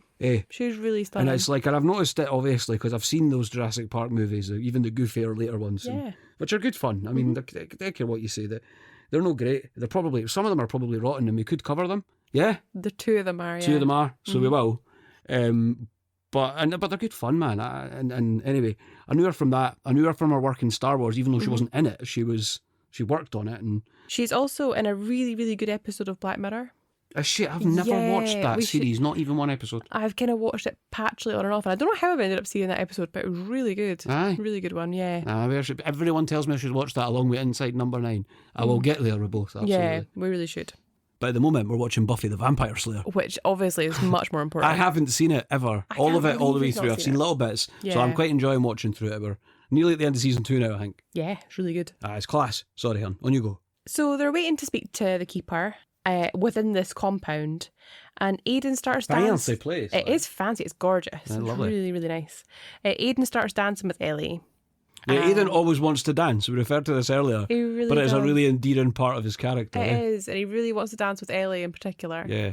And she's like, no, I don't dance. And he's like, just humour me. And he tells her at that point that when she was Rachel, they were romantically involved with each other, which is shock horror. Yeah, which is unsurprising given the chemistry they've had and the way that he looks at her and he talks to her and things. You can tell that he's got quite a lot of kind of adoration almost. It struck me at this point when we find out for sure about Aidan and Rachel / Ellie. Do we call her Rachel now? Yes. Yeah, let's just go for it. We're going to stick to Rachel now. We're sticking to Rachel. When we find out about that how much of a gem he actually is, that he's waited all this time for the woman he loves. He's the whole thing on the train, all of that, when he was trying to act all blasé and, you know, all of that time. And all he's been trying to do is look after her. And so really, when he was in the hotel and he says, oh, just put a bullet in her head, he's just frustrated. He's not actually want to put a bullet in her head. Absolutely. He's just saying, oh, she's doing my head in. But essentially he's talking about his partner. He's saying, my partner's doing my head in. You know? And so when you look at it through that lens, you realise, you know, and when you think about it, the guy is a gem. He's really apart from obviously talking about shooting in the heat earlier. Yeah, you do wonder how long he's just been kind of in her shadows and watching her. We don't know. He's been waiting. He's been there since the moment she woke up. He's had to wait. You actually see it when in that scene we were talking about earlier, he's watching her in hospital with this big, from a building across the street, see if she's all right. And he's watching this director Ritter guy and the doctor woman, you know, come in and lie to her and hypnotise her. He's watching all this and he's having to watch all this. Yeah. And he loves her. And it's like, it struck me just at that point how much this guy cares and how long he's been waiting. What a gem. He is. He seems dead sweet. He really comes across as a lovely, lovely person. But anyway, they're dancing and it's the return of the whirlybird cat, isn't it? Yay! Absolutely. At last, the return to the whirlybird. And we get another one of those unusual shots where it's the view that she has, the view that he has. It is funny, but at this point too, right, they're all watching, all the people in this building are watching them like, what are these fannies doing? Yeah, and it's dancing unusual around because... in my pure lobby and that. Yeah, it's an unusual spot because it's clearly a compound. It's clearly like invitation only. Yeah. And they're doing the whirlybird. There's nobody else dancing, maybe point out. And so they do it, and then she comes down off his shoulders, and there's a very tender moment where they nearly kiss. And somebody comes over and said, I'm sorry, there's no public displays of affection here. Yeah, somebody comes over, which, by the way, I thought was kind of cool because that's actually the truth in some parts of the world, you know? Yeah, absolutely. And I think that's totally appropriate. Always remember that. If you guys if you're heading to, you know, it's that whole culture shock thing. Do your research before you go somewhere because you could end up pissing someone off. Absolutely. You've got to be respectful of people's cultures. 100%. And they finished their whirlybird and then they nearly go to kiss. And the gent says, please, no public displays of affection here. We don't do that. But she's just been up on his shoulders. So... Yeah, she's just literally had her crotch in his puss. And it's like, and now he's saying, oh, there's no public displays of affection. Yeah, you're allowed to rub your crotch on his face. Aye. Exactly. So, you know, I would have, maybe he'd been trying to intervene before, trying to catch their attention, like, excuse me. So the keeper comes down and calls that it's time for her appointment, it seems, but says that Aidan can't go with her, that the keeper will see Rachel alone. Mm-hmm. So I think that's kind of a bit nerve-wracking because how much does she remember? How much does she not remember? Does she know how to play the game? Yeah, considering Aidan's been there with her this whole time, it's kind of nerving and unnerving even for us to watch. Yeah, it is. Like, oh no, she's not got Aidan, and Aidan's been there to protect her this whole time. Because she is still Ellie at this point. She's pretending to be Rachel. So she's Rachel. She knows she's Rachel, and she is being Rachel. Well, she's trying to pretend. Ellie. She doesn't remember everything, so she knows that she knows it. Aye, but she doesn't remember it up front. She couldn't recall it. So she's having to pretend to get Rachel's file because it will only be given to Rachel Kyle. So she needs to be Rachel Kyle. And she seems to do well enough because the keeper gives her the master file. Yeah, she gets a master file. Pretty cool. By the way, I noticed in this scene there's this shiny wall. Yeah. Right? It's a golden wall, but there's no cameraman reflection. Oh, that is quite impressive. And I'm like, how do you do that? And I'm like, must have been CGI. I think that's the wall of sort of safety deposit boxes. Right. Is that what they're on there? Are they? So she like keeps everybody's safety deposit shit. That's it. She's a neutral party for everybody is the way she puts it, I think. So this Sabah al-Badr woman is actually Sofia Boutella, the actress, who is in Kingsman: The Golden Circle. Ah, cool. So another universe link. So it's another one, aye. Well, along with Sam Jackson and this lady who are both in those parts. And I'm like, I like it. I like the idea. You're using the same actors and stuff.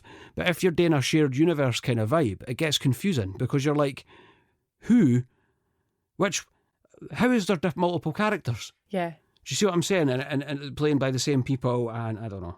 Yeah, I know. I found this a bit confusing, especially when there's such a pool of people out there. Yeah, like I know I referred to the fact that Robert Downey Jr. is returning to the MCU as Doctor Doom, but I feel that's going to be explained. Yeah, because they're doing the whole multiverse thing. I think there's ways around it. Absolutely. And but so, this but does it not won't. have It won't just be.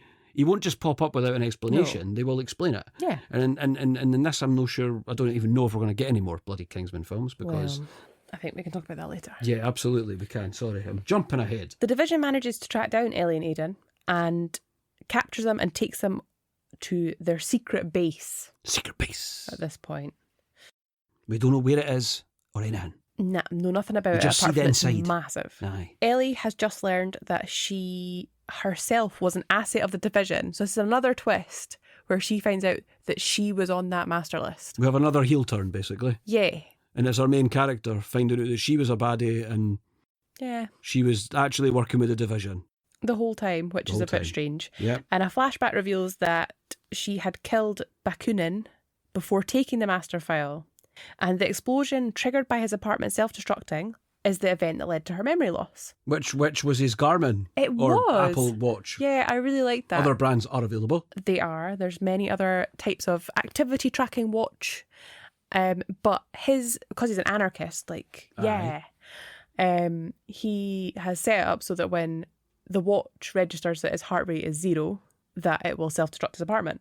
I'm just going to have to make sure mine doesn't do that, because that would be a nightmare. Eh? That would be a nightmare. That would be a mad inconvenience. Like, charging it's going to be hellish. And also, what I find quite funny is that there's obviously all this big explosion that caused her memory loss, but they have been to that apartment. Didn't it look like it had been exploded to me? It did not, but who knows what the Division can do. Their reach is unimaginable. Evil. Yeah. Do-do-do. Do-do-do. It does. I'm doing the Dr. Evil thing right now with my pinky. I forget this is a audio medium. Yeah, but I got to enjoy it. I can tell you it was a very good one. And that the Division does sometimes give off those sorts of vibes. Aye, it does. Aye. Like, I think really particularly does, when you get to this stage and it's like the big sort of evil base. Yeah. Do you think the Kingsman films, the two really good movies, like, I love those films, and the second one's even better because it's got Elton John playing himself in it. Oh, we can't talk about those movies because they're fresh, so I'm going to take a chance to do it now. Those movies are fantastic, but one of the things I really like about them, right, is I think they hit the sweet spot between Austin Powers and Bond, right? Yeah. So they are two separate ends of the scale where Austin Powers is poking the absolute fun at James Bond, right? And you've got James Bond who's all very serious, right? Yeah. Until you get to Moonraker. Best one, right? Yeah, it's on the list. I hope, and that's the great. We get to talk about Moonraker here at some point. But it's I'm no kidding, it is my favourite one. And see, like, the Kingsman films where those two things meet, right? Because you've got that serious, like, there's a really good plot in those movies, but there's also this there's this much more fun and lighter part to them. Definitely. And where you've got Elton John playing himself and punching people and all that. Yeah. Funny honestly, as hell. Elton If you John... haven't seen the Kingsman movies and you've watched this, don't let this put you off. Please don't. If you weren't keen on this, don't let it put you off.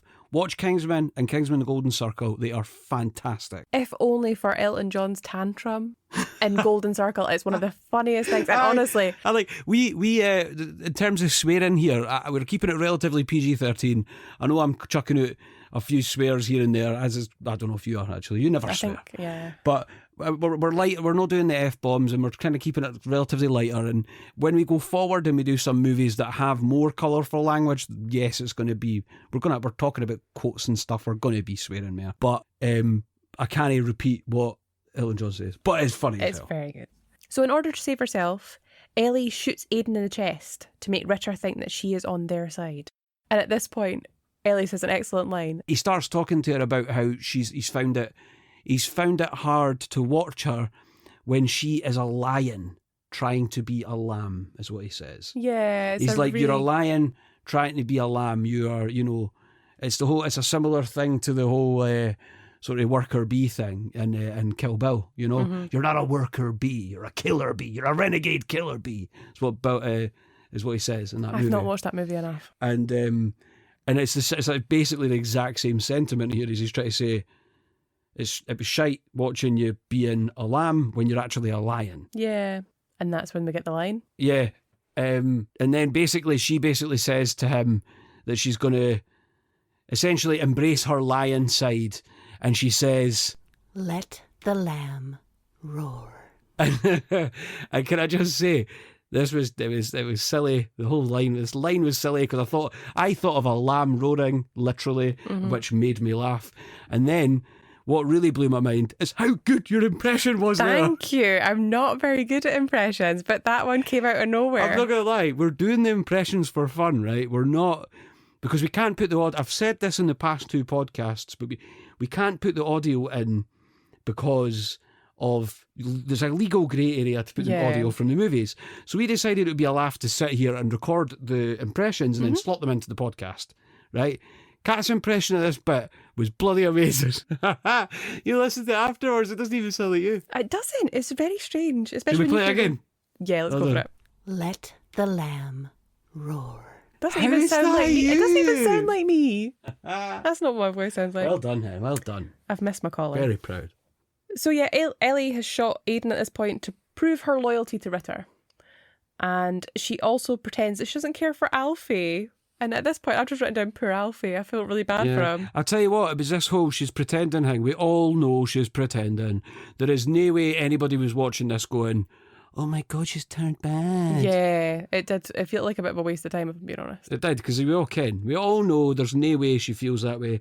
Even though Rachel allegedly didn't like cats, Elly does. Elly does right? like cats. Even though it's the same person. You get what I'm trying to say here. I do. So the reality is that Elly has shot Aidan in a very specific area so that the bullet goes through his chest but misses his heart. Yeah. And this is a plot line she's pulled because she got a mystery email from someone Yes.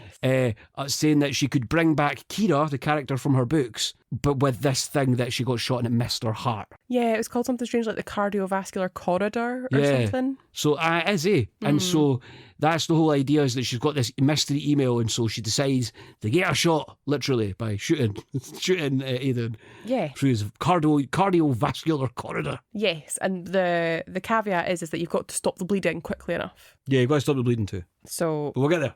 yeah, there's some allusions to that. Yes. So the Aidan being dead doesn't last very long. No, so he shoots himself with adrenaline. A lot of adrenaline. And it's, or as you guys call it in the US, epinephrine, Yes, that's correct. I believe. That's right. It's a very cool name, to be fair, because I sometimes catch myself saying that instead because of Well, that. that's why it's called an EpiPen, I think. Ah, I've also taken to calling crisps chips. Right, that's it. Where's the divorce papers? I have. I feel like it's a Since better when? name. Oh, I'll get some chips. I've genuinely thought you meant chips. I was like, I don't like chips. I know, but I don't like fries. I do like fries. I like You do like McDonald's fries. fries and Five Guys fries specifically, because I tried those recently. First time really I tried want those one. about a couple of weeks ago. wait till you So try the good. Cajun ones. They're so good. I've not tried the Cajun ones. I think I want to. It feels Well, like too much. I feel like they're just right the way they are. I'm Didn't need gonna anything else. get the Cajun ones next time. Yeah, and I then you believe can try Amy's mine. a fan of the Cajun Amy ones. is. Amy's the one that introduced me to Five Guys Full Stop, and she Yeah, will. thanks, Amy, because I now like Five Guys and it's your fault. So, and I'm not even mad. I'm happy about this. Yeah, I'm sure Amy's gonna be delighted. That If I'm my talking waistline's about going to take a Five hit, Guys I didn't care. I do, but you Yeah, know.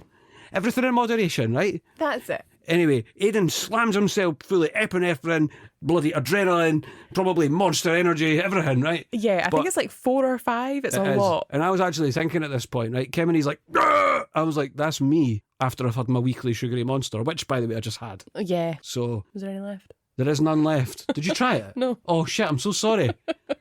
Oh, this has been recorded at all. Again. Kat, there's probably a wee bit here. Try it. Oh, your little spittle bit. Have the wee bit at the bottom. Yeah. You tell people what you think. Oh, it's so sweet. It is, Oh, it's really sweet. it's got a sour edge. It tastes like a sweetie, but I can't put my finger on what. It's just sugar straight up. Oh, that's probably it. Anyway, it's like me when I have my monster once a week.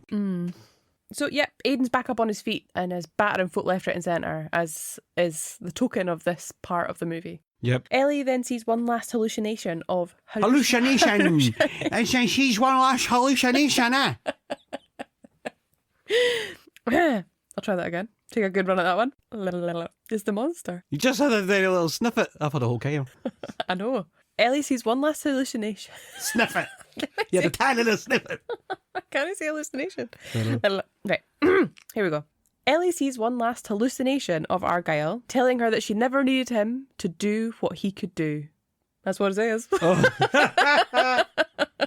How does this paragraph begin? Elly sees one last hallucination. Thanks. Elly sees one last hallucination. What is wrong with me? Hallucination. Try saying it like that and then enunciate. Hallucination. Right, okay, ready. Cool. Elly sees one last hallucination of Argylle, where he tells her, thank you, where he tells her that she never needed them at all to do what she's doing. No. Before she takes on the minions, or as it's referred to in this plot summary, goons. Goons. Yeah, the goons. Who have to stop with the gunfire after a crude oil starts to leak out of one of the tankers. Crude oil? What is crude oil doing on a base? Yeah. Unusual. Yeah. We were a bit confused by that. Yeah, but it's explained. It is explained. It's not really a secret. We probably could just say. The Division base is a boat. Yeah, it's a big oil tanker. It's a huge, big oil tanker. Yeah.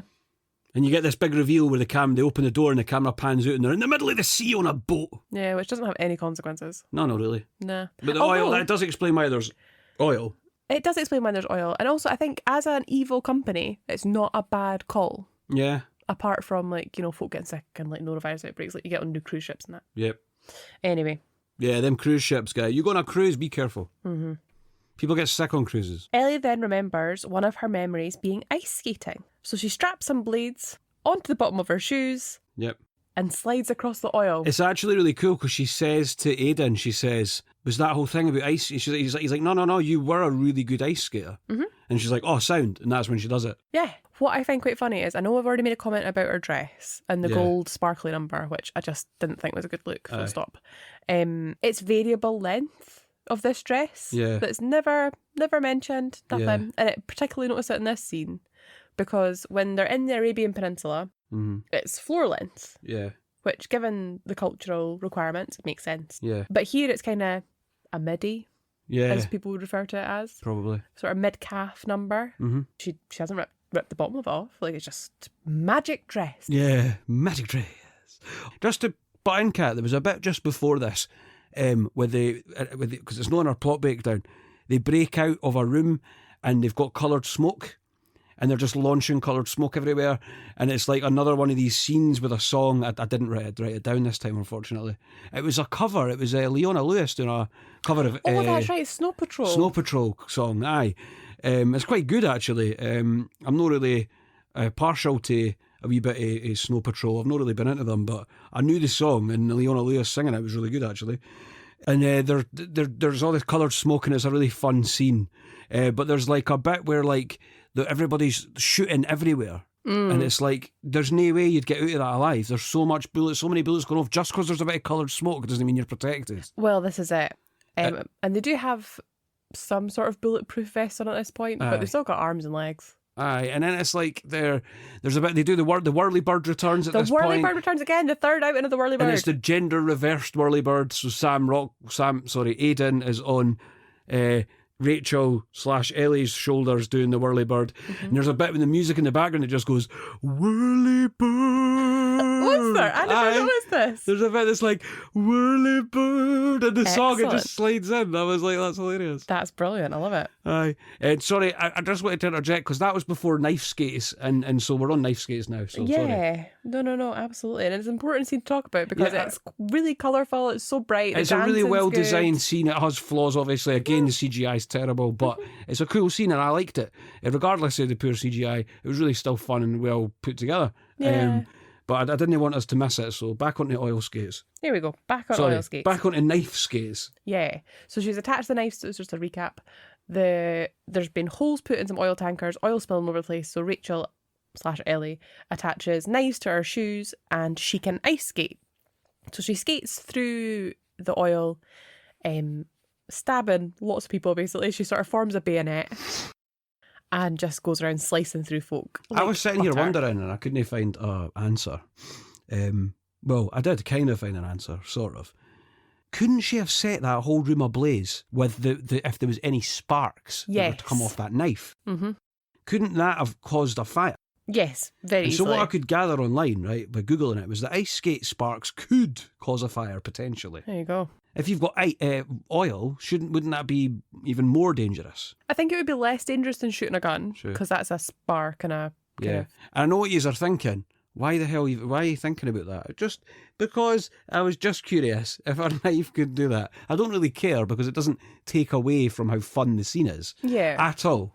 Because it was fun and it's a great idea for her to slap the knives on the bottom of the shoes.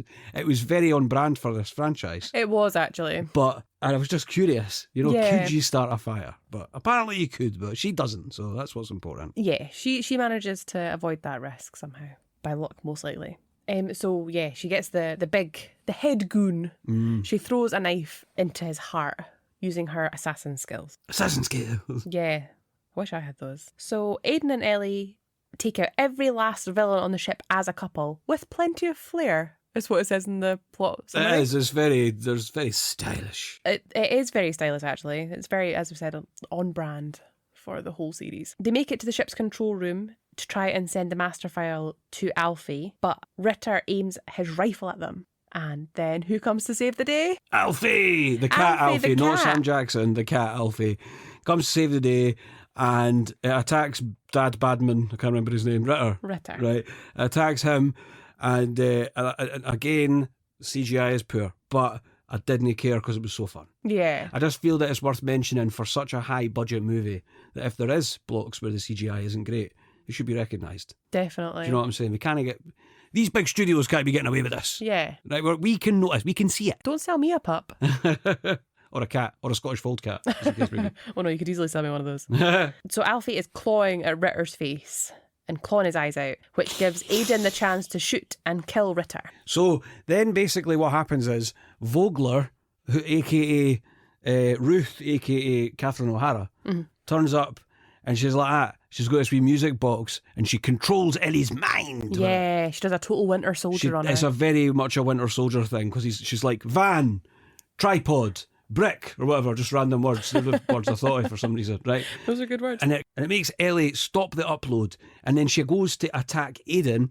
Aiden reluctantly fights her, nearly dying in the process, until some masked person pops onto the ship and basically smacks Vogler in the puss with a wrench, causing her to drop the music box, and it smashes on the floor, severing Ellie's mind control. Isn't that a lucky thing? I know, that. See, if you told me that sentence that I just said before we watched this film, I'm not sure I would have watched it. Yeah, absolutely. I think that just tells you everything you need to know. It's a mad sentence. It turns out the assailant is Kira. It is. So Kira is the character at the start of the film who got shot with the cardiovascular corridor thing, and it turns out that she's here and she survived the gunshot because of that cardiovascular thing. So she was going to get brought back in the book, but in real life she actually did for the cardiovascular corridor thing, right? Because it turns out Kira was the one who suggested the theory to Ellie in the first place via email. Yeah, and I think this kind of came out a little bit out of left field. Yeah. Which is fine. But she's the only character in the book and in the movie that has the same name. Yeah, she does have that's true, aye. Which I think is kind of handy because you could have easily forgotten she existed. Aye. And this character, Kira, is actually played by Ariana DeBose, who is the lady that did the song earlier that we were talking about.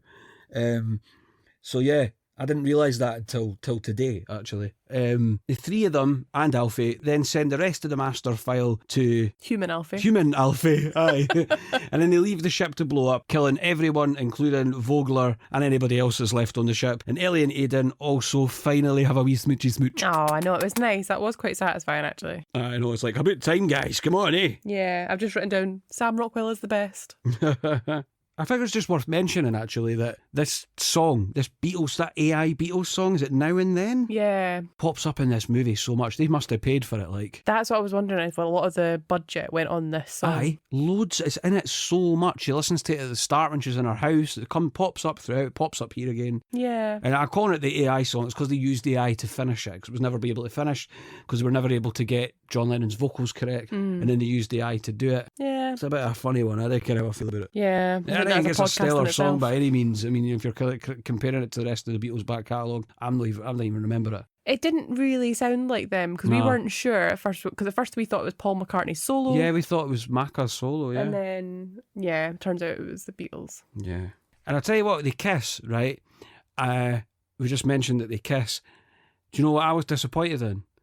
That it didn't, if it goes between reality and fiction, Yeah. wouldn't it be cool if it went to fiction and it was Cena and Henry Cavill having a kiss? That would have been hilarious. That would have been so funny. Kind of like maybe no like basketball, with Matt Stone and Trey Parker's snog in basketball. Oh, did he? That film is more famous for that scene than anything else. Wow. I feel that too, there's allusions to the fact that Aidan has a cat allergy as well throughout. It is sort of joked about quite a lot that he sneezes when Alfie's around. I mean, it is funny, but again, it's totally expected, isn't it? It is. There's a cat, therefore someone's allergic to it. Like, Yeah. it's not really a surprise, is it? It's not. And also there's one of the most disgusting moments in this film where Aidan blows his nose on his t-shirt. You've mentioned it for earlier. Oh, absolutely. Anyway, he's all snotty again here. Ellie then returns to being an author, or Rachel, whatever. She's obviously going back to being Ellie, I think, at this point. Yeah, I don't quite know. like that though. I like the fact that I'm she... Ellie, I'm no Rachel anymore. Yeah, Leaves it like behind. that's a life that I don't really remember, so I'm building on what I've got. Exactly.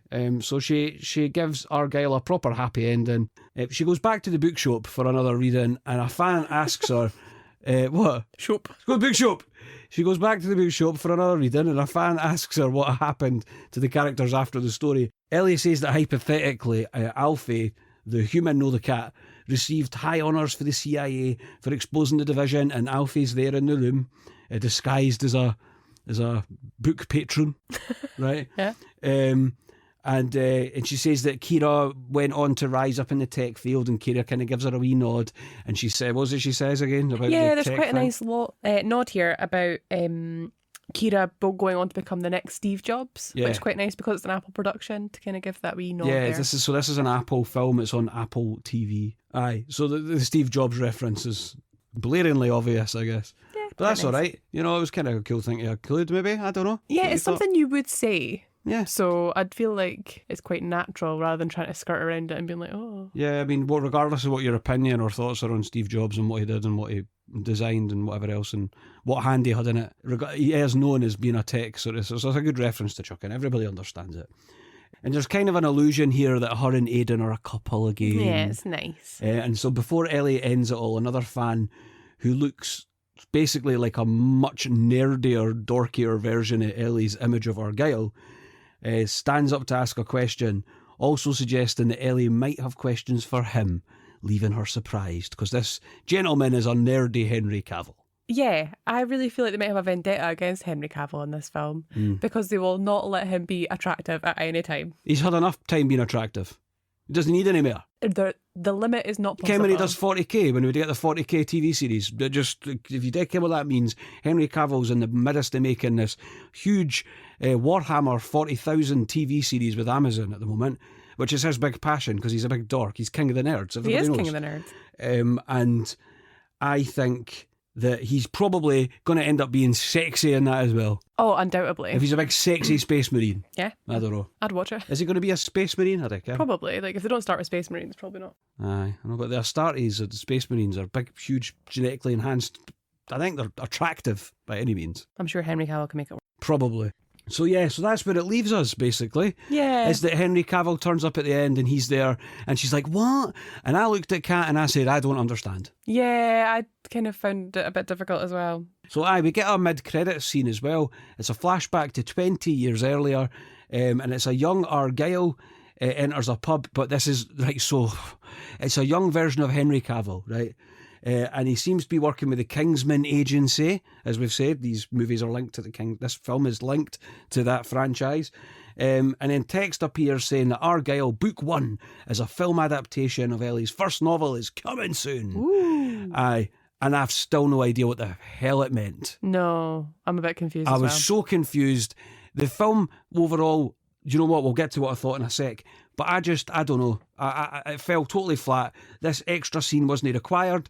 The scene at the end with Henry Cavill being in the bookshop wasn't required. Nonsense. Yeah. How's about we chat about what we thought of it? What did I think of it? I found it quite confusing, to be honest. I liked the characters were good and I did like them, but I found the story overall quite confusing. It moves quite fast and the names are quite confusing, especially because you've got fictional names and real names. Yeah, I mean, So- you heard us talking about this. There was about 3 names for each person, and I'm just like, not quite that bad, but some characters. But I'm just like, I found it was vast, it was so convoluted. Mm-hmm. It was so convoluted and just messy. And I didn't understand how you can have so many plot twists, but it be entirely predictable at the same time. I honestly didn't think anyone watching this was that surprised at any of the plot twists in this film. I would be surprised. The only one that perhaps stood out as being genuine and could have got the reaction was probably the one with her dad, with Bryan Cranston popping up at the door of the hotel, and it turning out to be her dad. I guess that one, but the rest, all of it is just it's predictable nonsense. Although I do think that maybe Henry Cavill turning up at the end. I didn't see that one coming, but it's also very confusing. Yeah, it just muddied the water. Like, aye, fine, if you want to chuck in a wee twist, brilliant, but it has to make sense. That did not make sense. And it may make sense. And please, if there's anybody listening to this who really loves this movie, please tell us what you think it means. Yeah. And explain it to us. I'd be happy to have that conversation. Aye, 100%. Send us an email or whatever, or a message on social media. Just let us know what you think.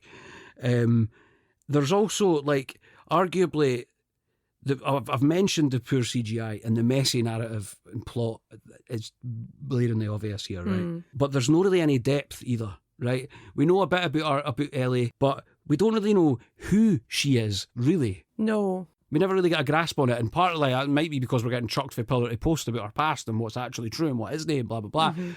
But there would have been, you could have had a level of characterisation where we start to learn who she is as a character, regardless of all that. If this film was able to show you this is who this person is as a character, even though she doesn't know who she is, that's an achievement. And it didn't do that. No, it didn't. In terms of what I liked about it, I can't sit here and slate it because there was a lot I liked about this film. Sam Rockwell is amazing. He's so good. He's the best thing about this one. And you get a wee bit of insight into his character. If any of the characters have a little bit of depth, it's his, right? I loved the fight sequence near the start, because that happened and I was like, if this is what we're getting, I'm into it, man. There's no way this film can be rotten. No chance. Do you know what I'm saying?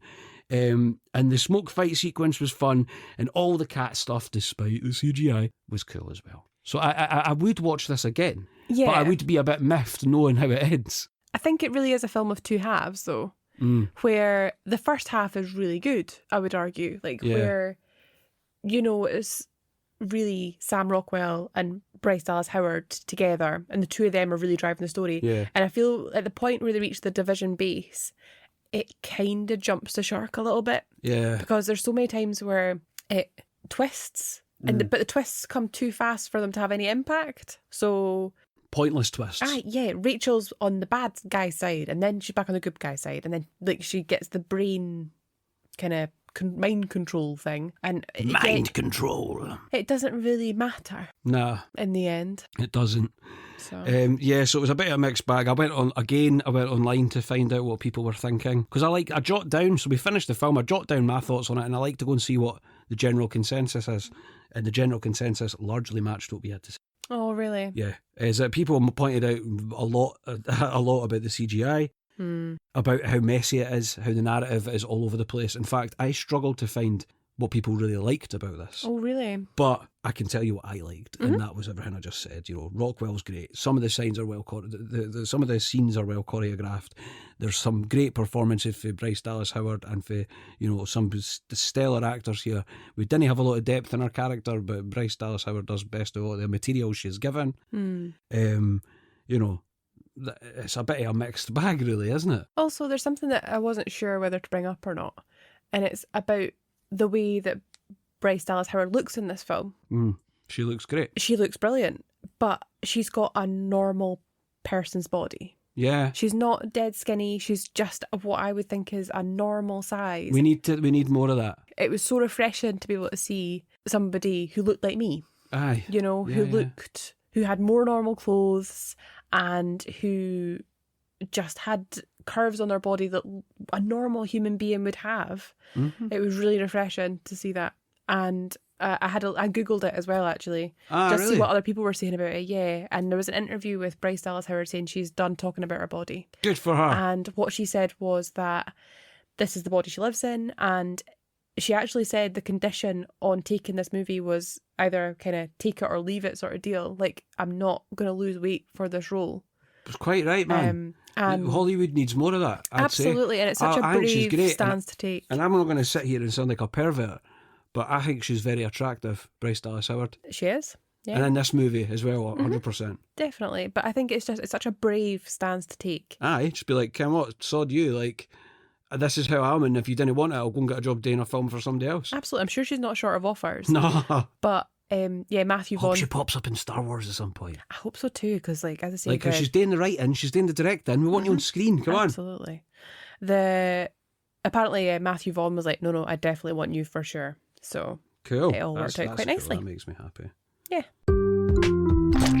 All right, Kat, this is the bit I look forward to the most. Hit me with the trivia. Come on, let's do this. Here it is. Okay.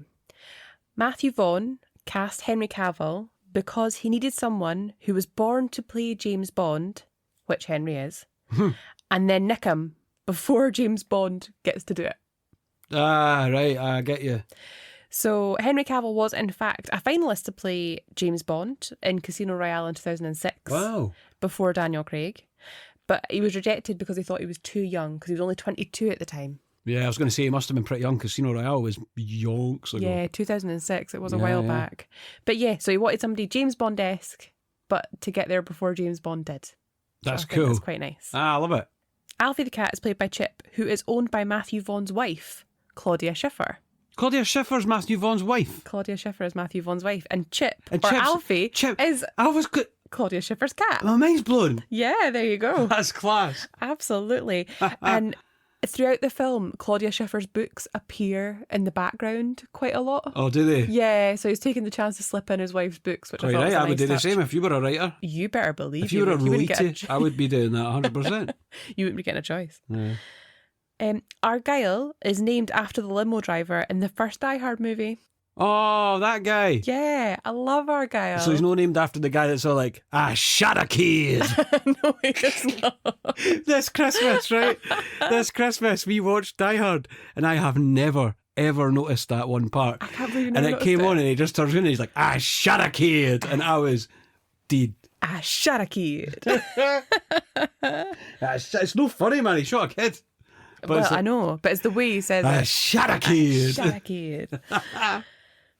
Anyway, sorry.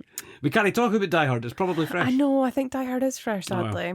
There are some of the later Die Hards, though, that I'm sure would be rotten, got to rank be. rotten But fodder. Die Hard original is an absolute Christmas staple in this house, It is. as it is all over the world. Definitely. I think, for many people. Yeah, I would happily watch it any time of year. Aye, totally. I mean, Bruce Willis has actually said he says it's no a Christmas film, Yeah.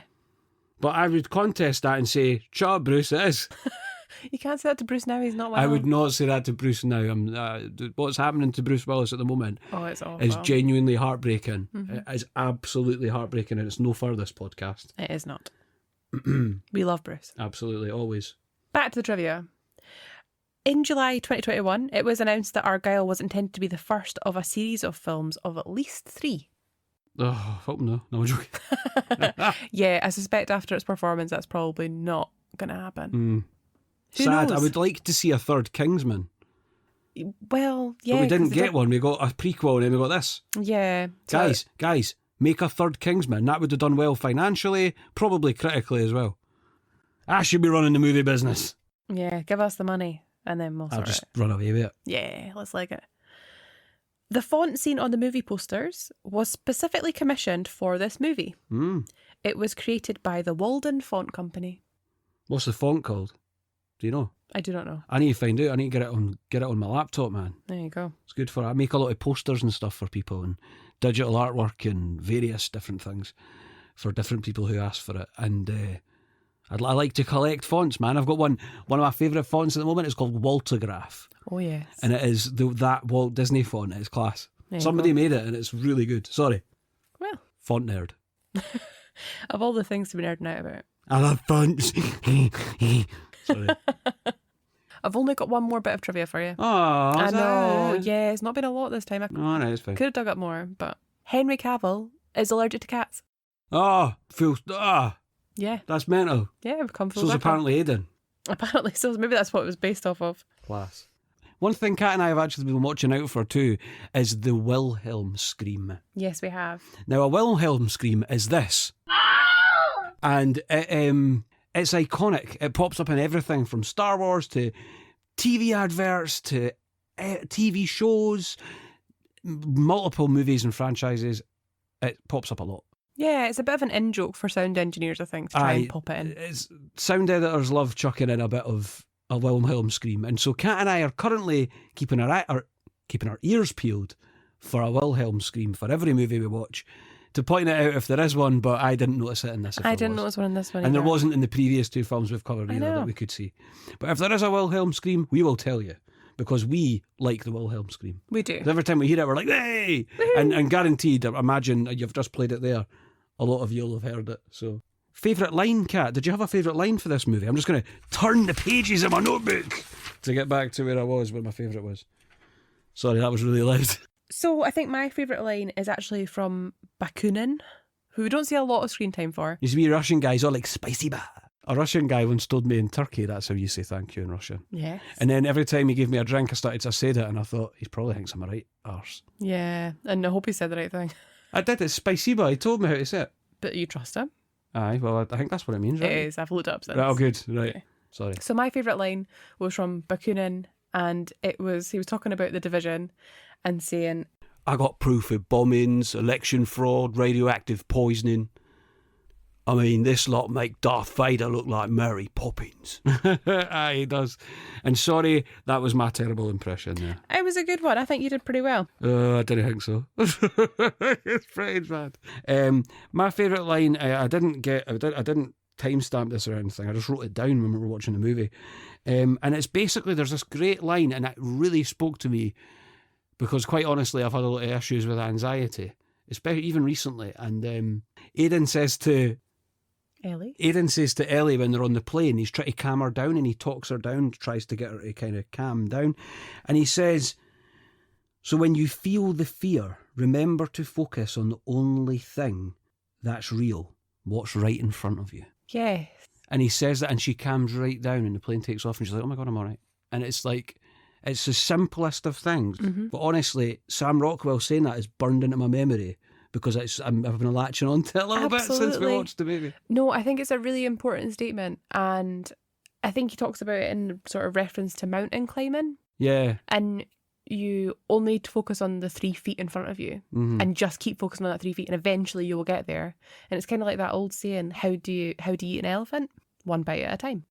In terms of if they say the name of the film in the film, well, they do a lot, because the film's called Argylle, and they say Argylle quite considerably. They say a lot. I think this little thing that Kat and I have with this, did they say it or didn't they, is generally when the movie is some sort of phrase or something that you don't see every day, or not something that's part of the everyday plot. Yeah. And then when they say it, you're like, oh, and it can often come across as cheesy. It really can, like, I know what you did last summer. Yeah. Oh, no, I can't wait to do it. Do you know they're making another one right now? I did. So I listened to Freddie Prinze Jr.'s wrestling podcast, because he, didn't care if you know this, I'm going to throw this in, it's no trivia to do with this movie, but Freddie Prinze Jr. was Hollywood's sweetheart back in the day, and so he always wanted to do, like, be a baddie, and he couldn't, so he wrote promos for the WWE. What an incredible use of talent. I know, he wrote promos for the WWE so that the heels in the WWE would read his words, and he got a chance to be a baddie. That's how he did it. Amazing. So anyway, he's mad into wrestling, and he's got a podcast, and he said they're filming the sequel right now in, I think, Australia, I think he said. Amazing. Love both him and Sarah Michelle Gellar. They're great. They'll both be in that then, aye. Yeah. Glad I think either of them die in the first one. I can't remember now. Or the second.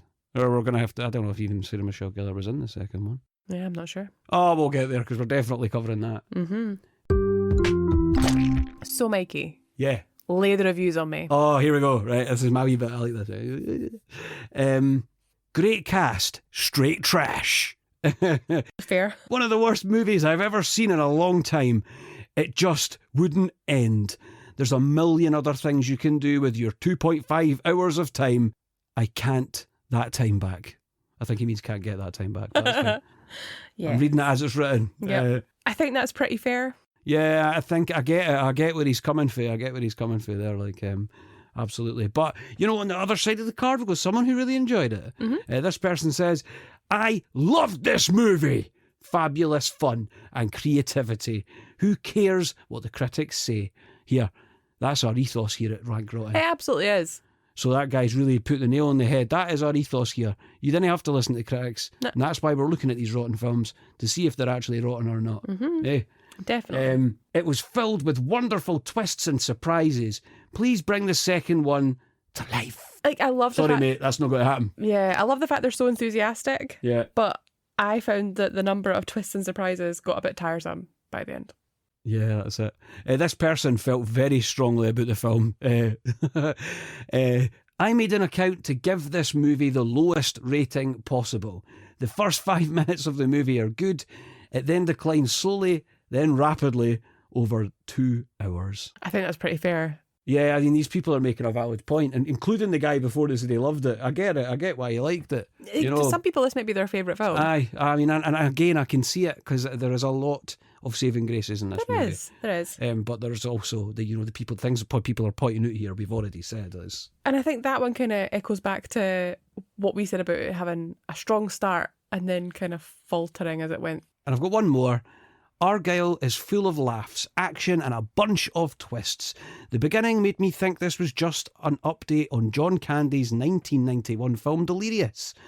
But it's so much more. The cast that was put together at first look made me think this movie would be a flop.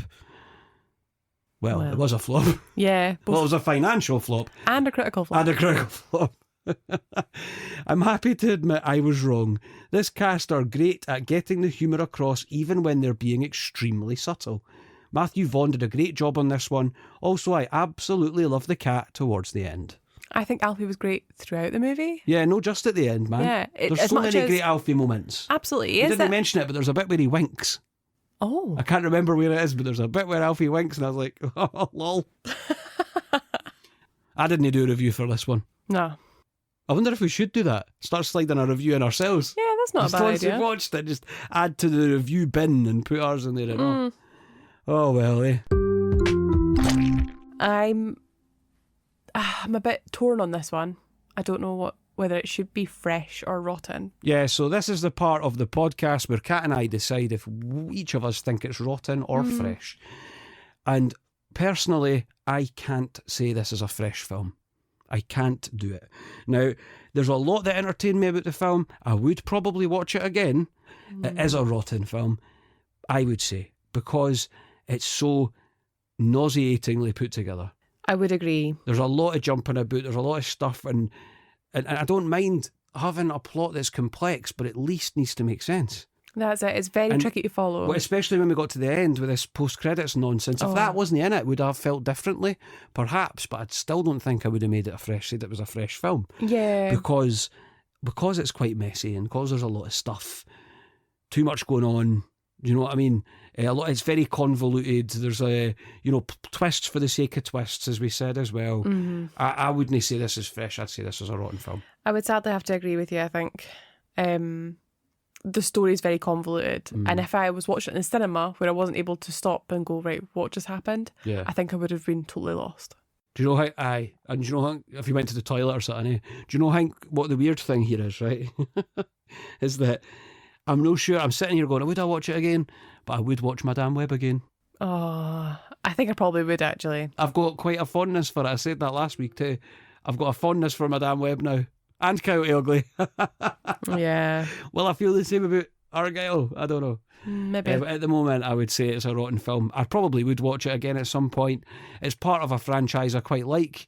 I like 2 films for that franchise. I still haven't seen The King's Man. But yeah, for the reasons I've said, I think it is a rotten one. Yeah, I think it's rotten. I'm not sure I would watch it again, if I'm being honest. Oh, really? Yeah, I think it visually, when it's not CGI, it looks okay, but the CGI is pretty poor. Mm-hmm.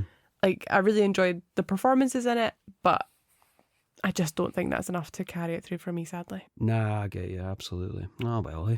Can he all be winners? Yeah, plenty of other movies in the sea. Like I say, if you're out there and you think Argyle's brilliant and you really enjoyed it, tell us, eh? And we're not going to take the piss at you. We just want your opinion, because the more opinions we've got, the better, because then we can kind of say, right, okay, you know, what are people That's why we look at Rotten Tomatoes, because we're going, all right, the critics didn't like it, but fans did. Absolutely. Clearly, because this was a 70% popcorn meter score. Yeah, which I do find quite surprising. Yeah, because I thought maybe your average punter would watch this and say, it's a bit messy and I'm kind of lost. Yeah. And it wasn't overly complex. I'm not sitting here saying, oh, it was so messy, it didn't make any sense.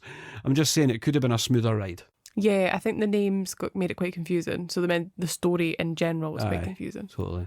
And then thrown in that she had amnesia and that, it's cliched and tropey, isn't it? It is a bit. So it falls to me to inform both you guys and Kat what the next movie is, because I've picked it.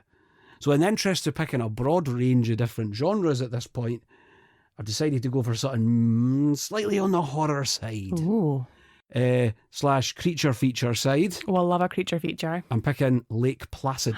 Excellent. I've not seen that in a very, very long time. So I was going to pick this or Anaconda. Okay. Because they kind of have the similar vibe, and I like both. I had a big fondness for Lake Placid when I was younger. Mm-hmm. It's a fun film. And it is a rotten one, obviously, but they're making a new Anaconda, right?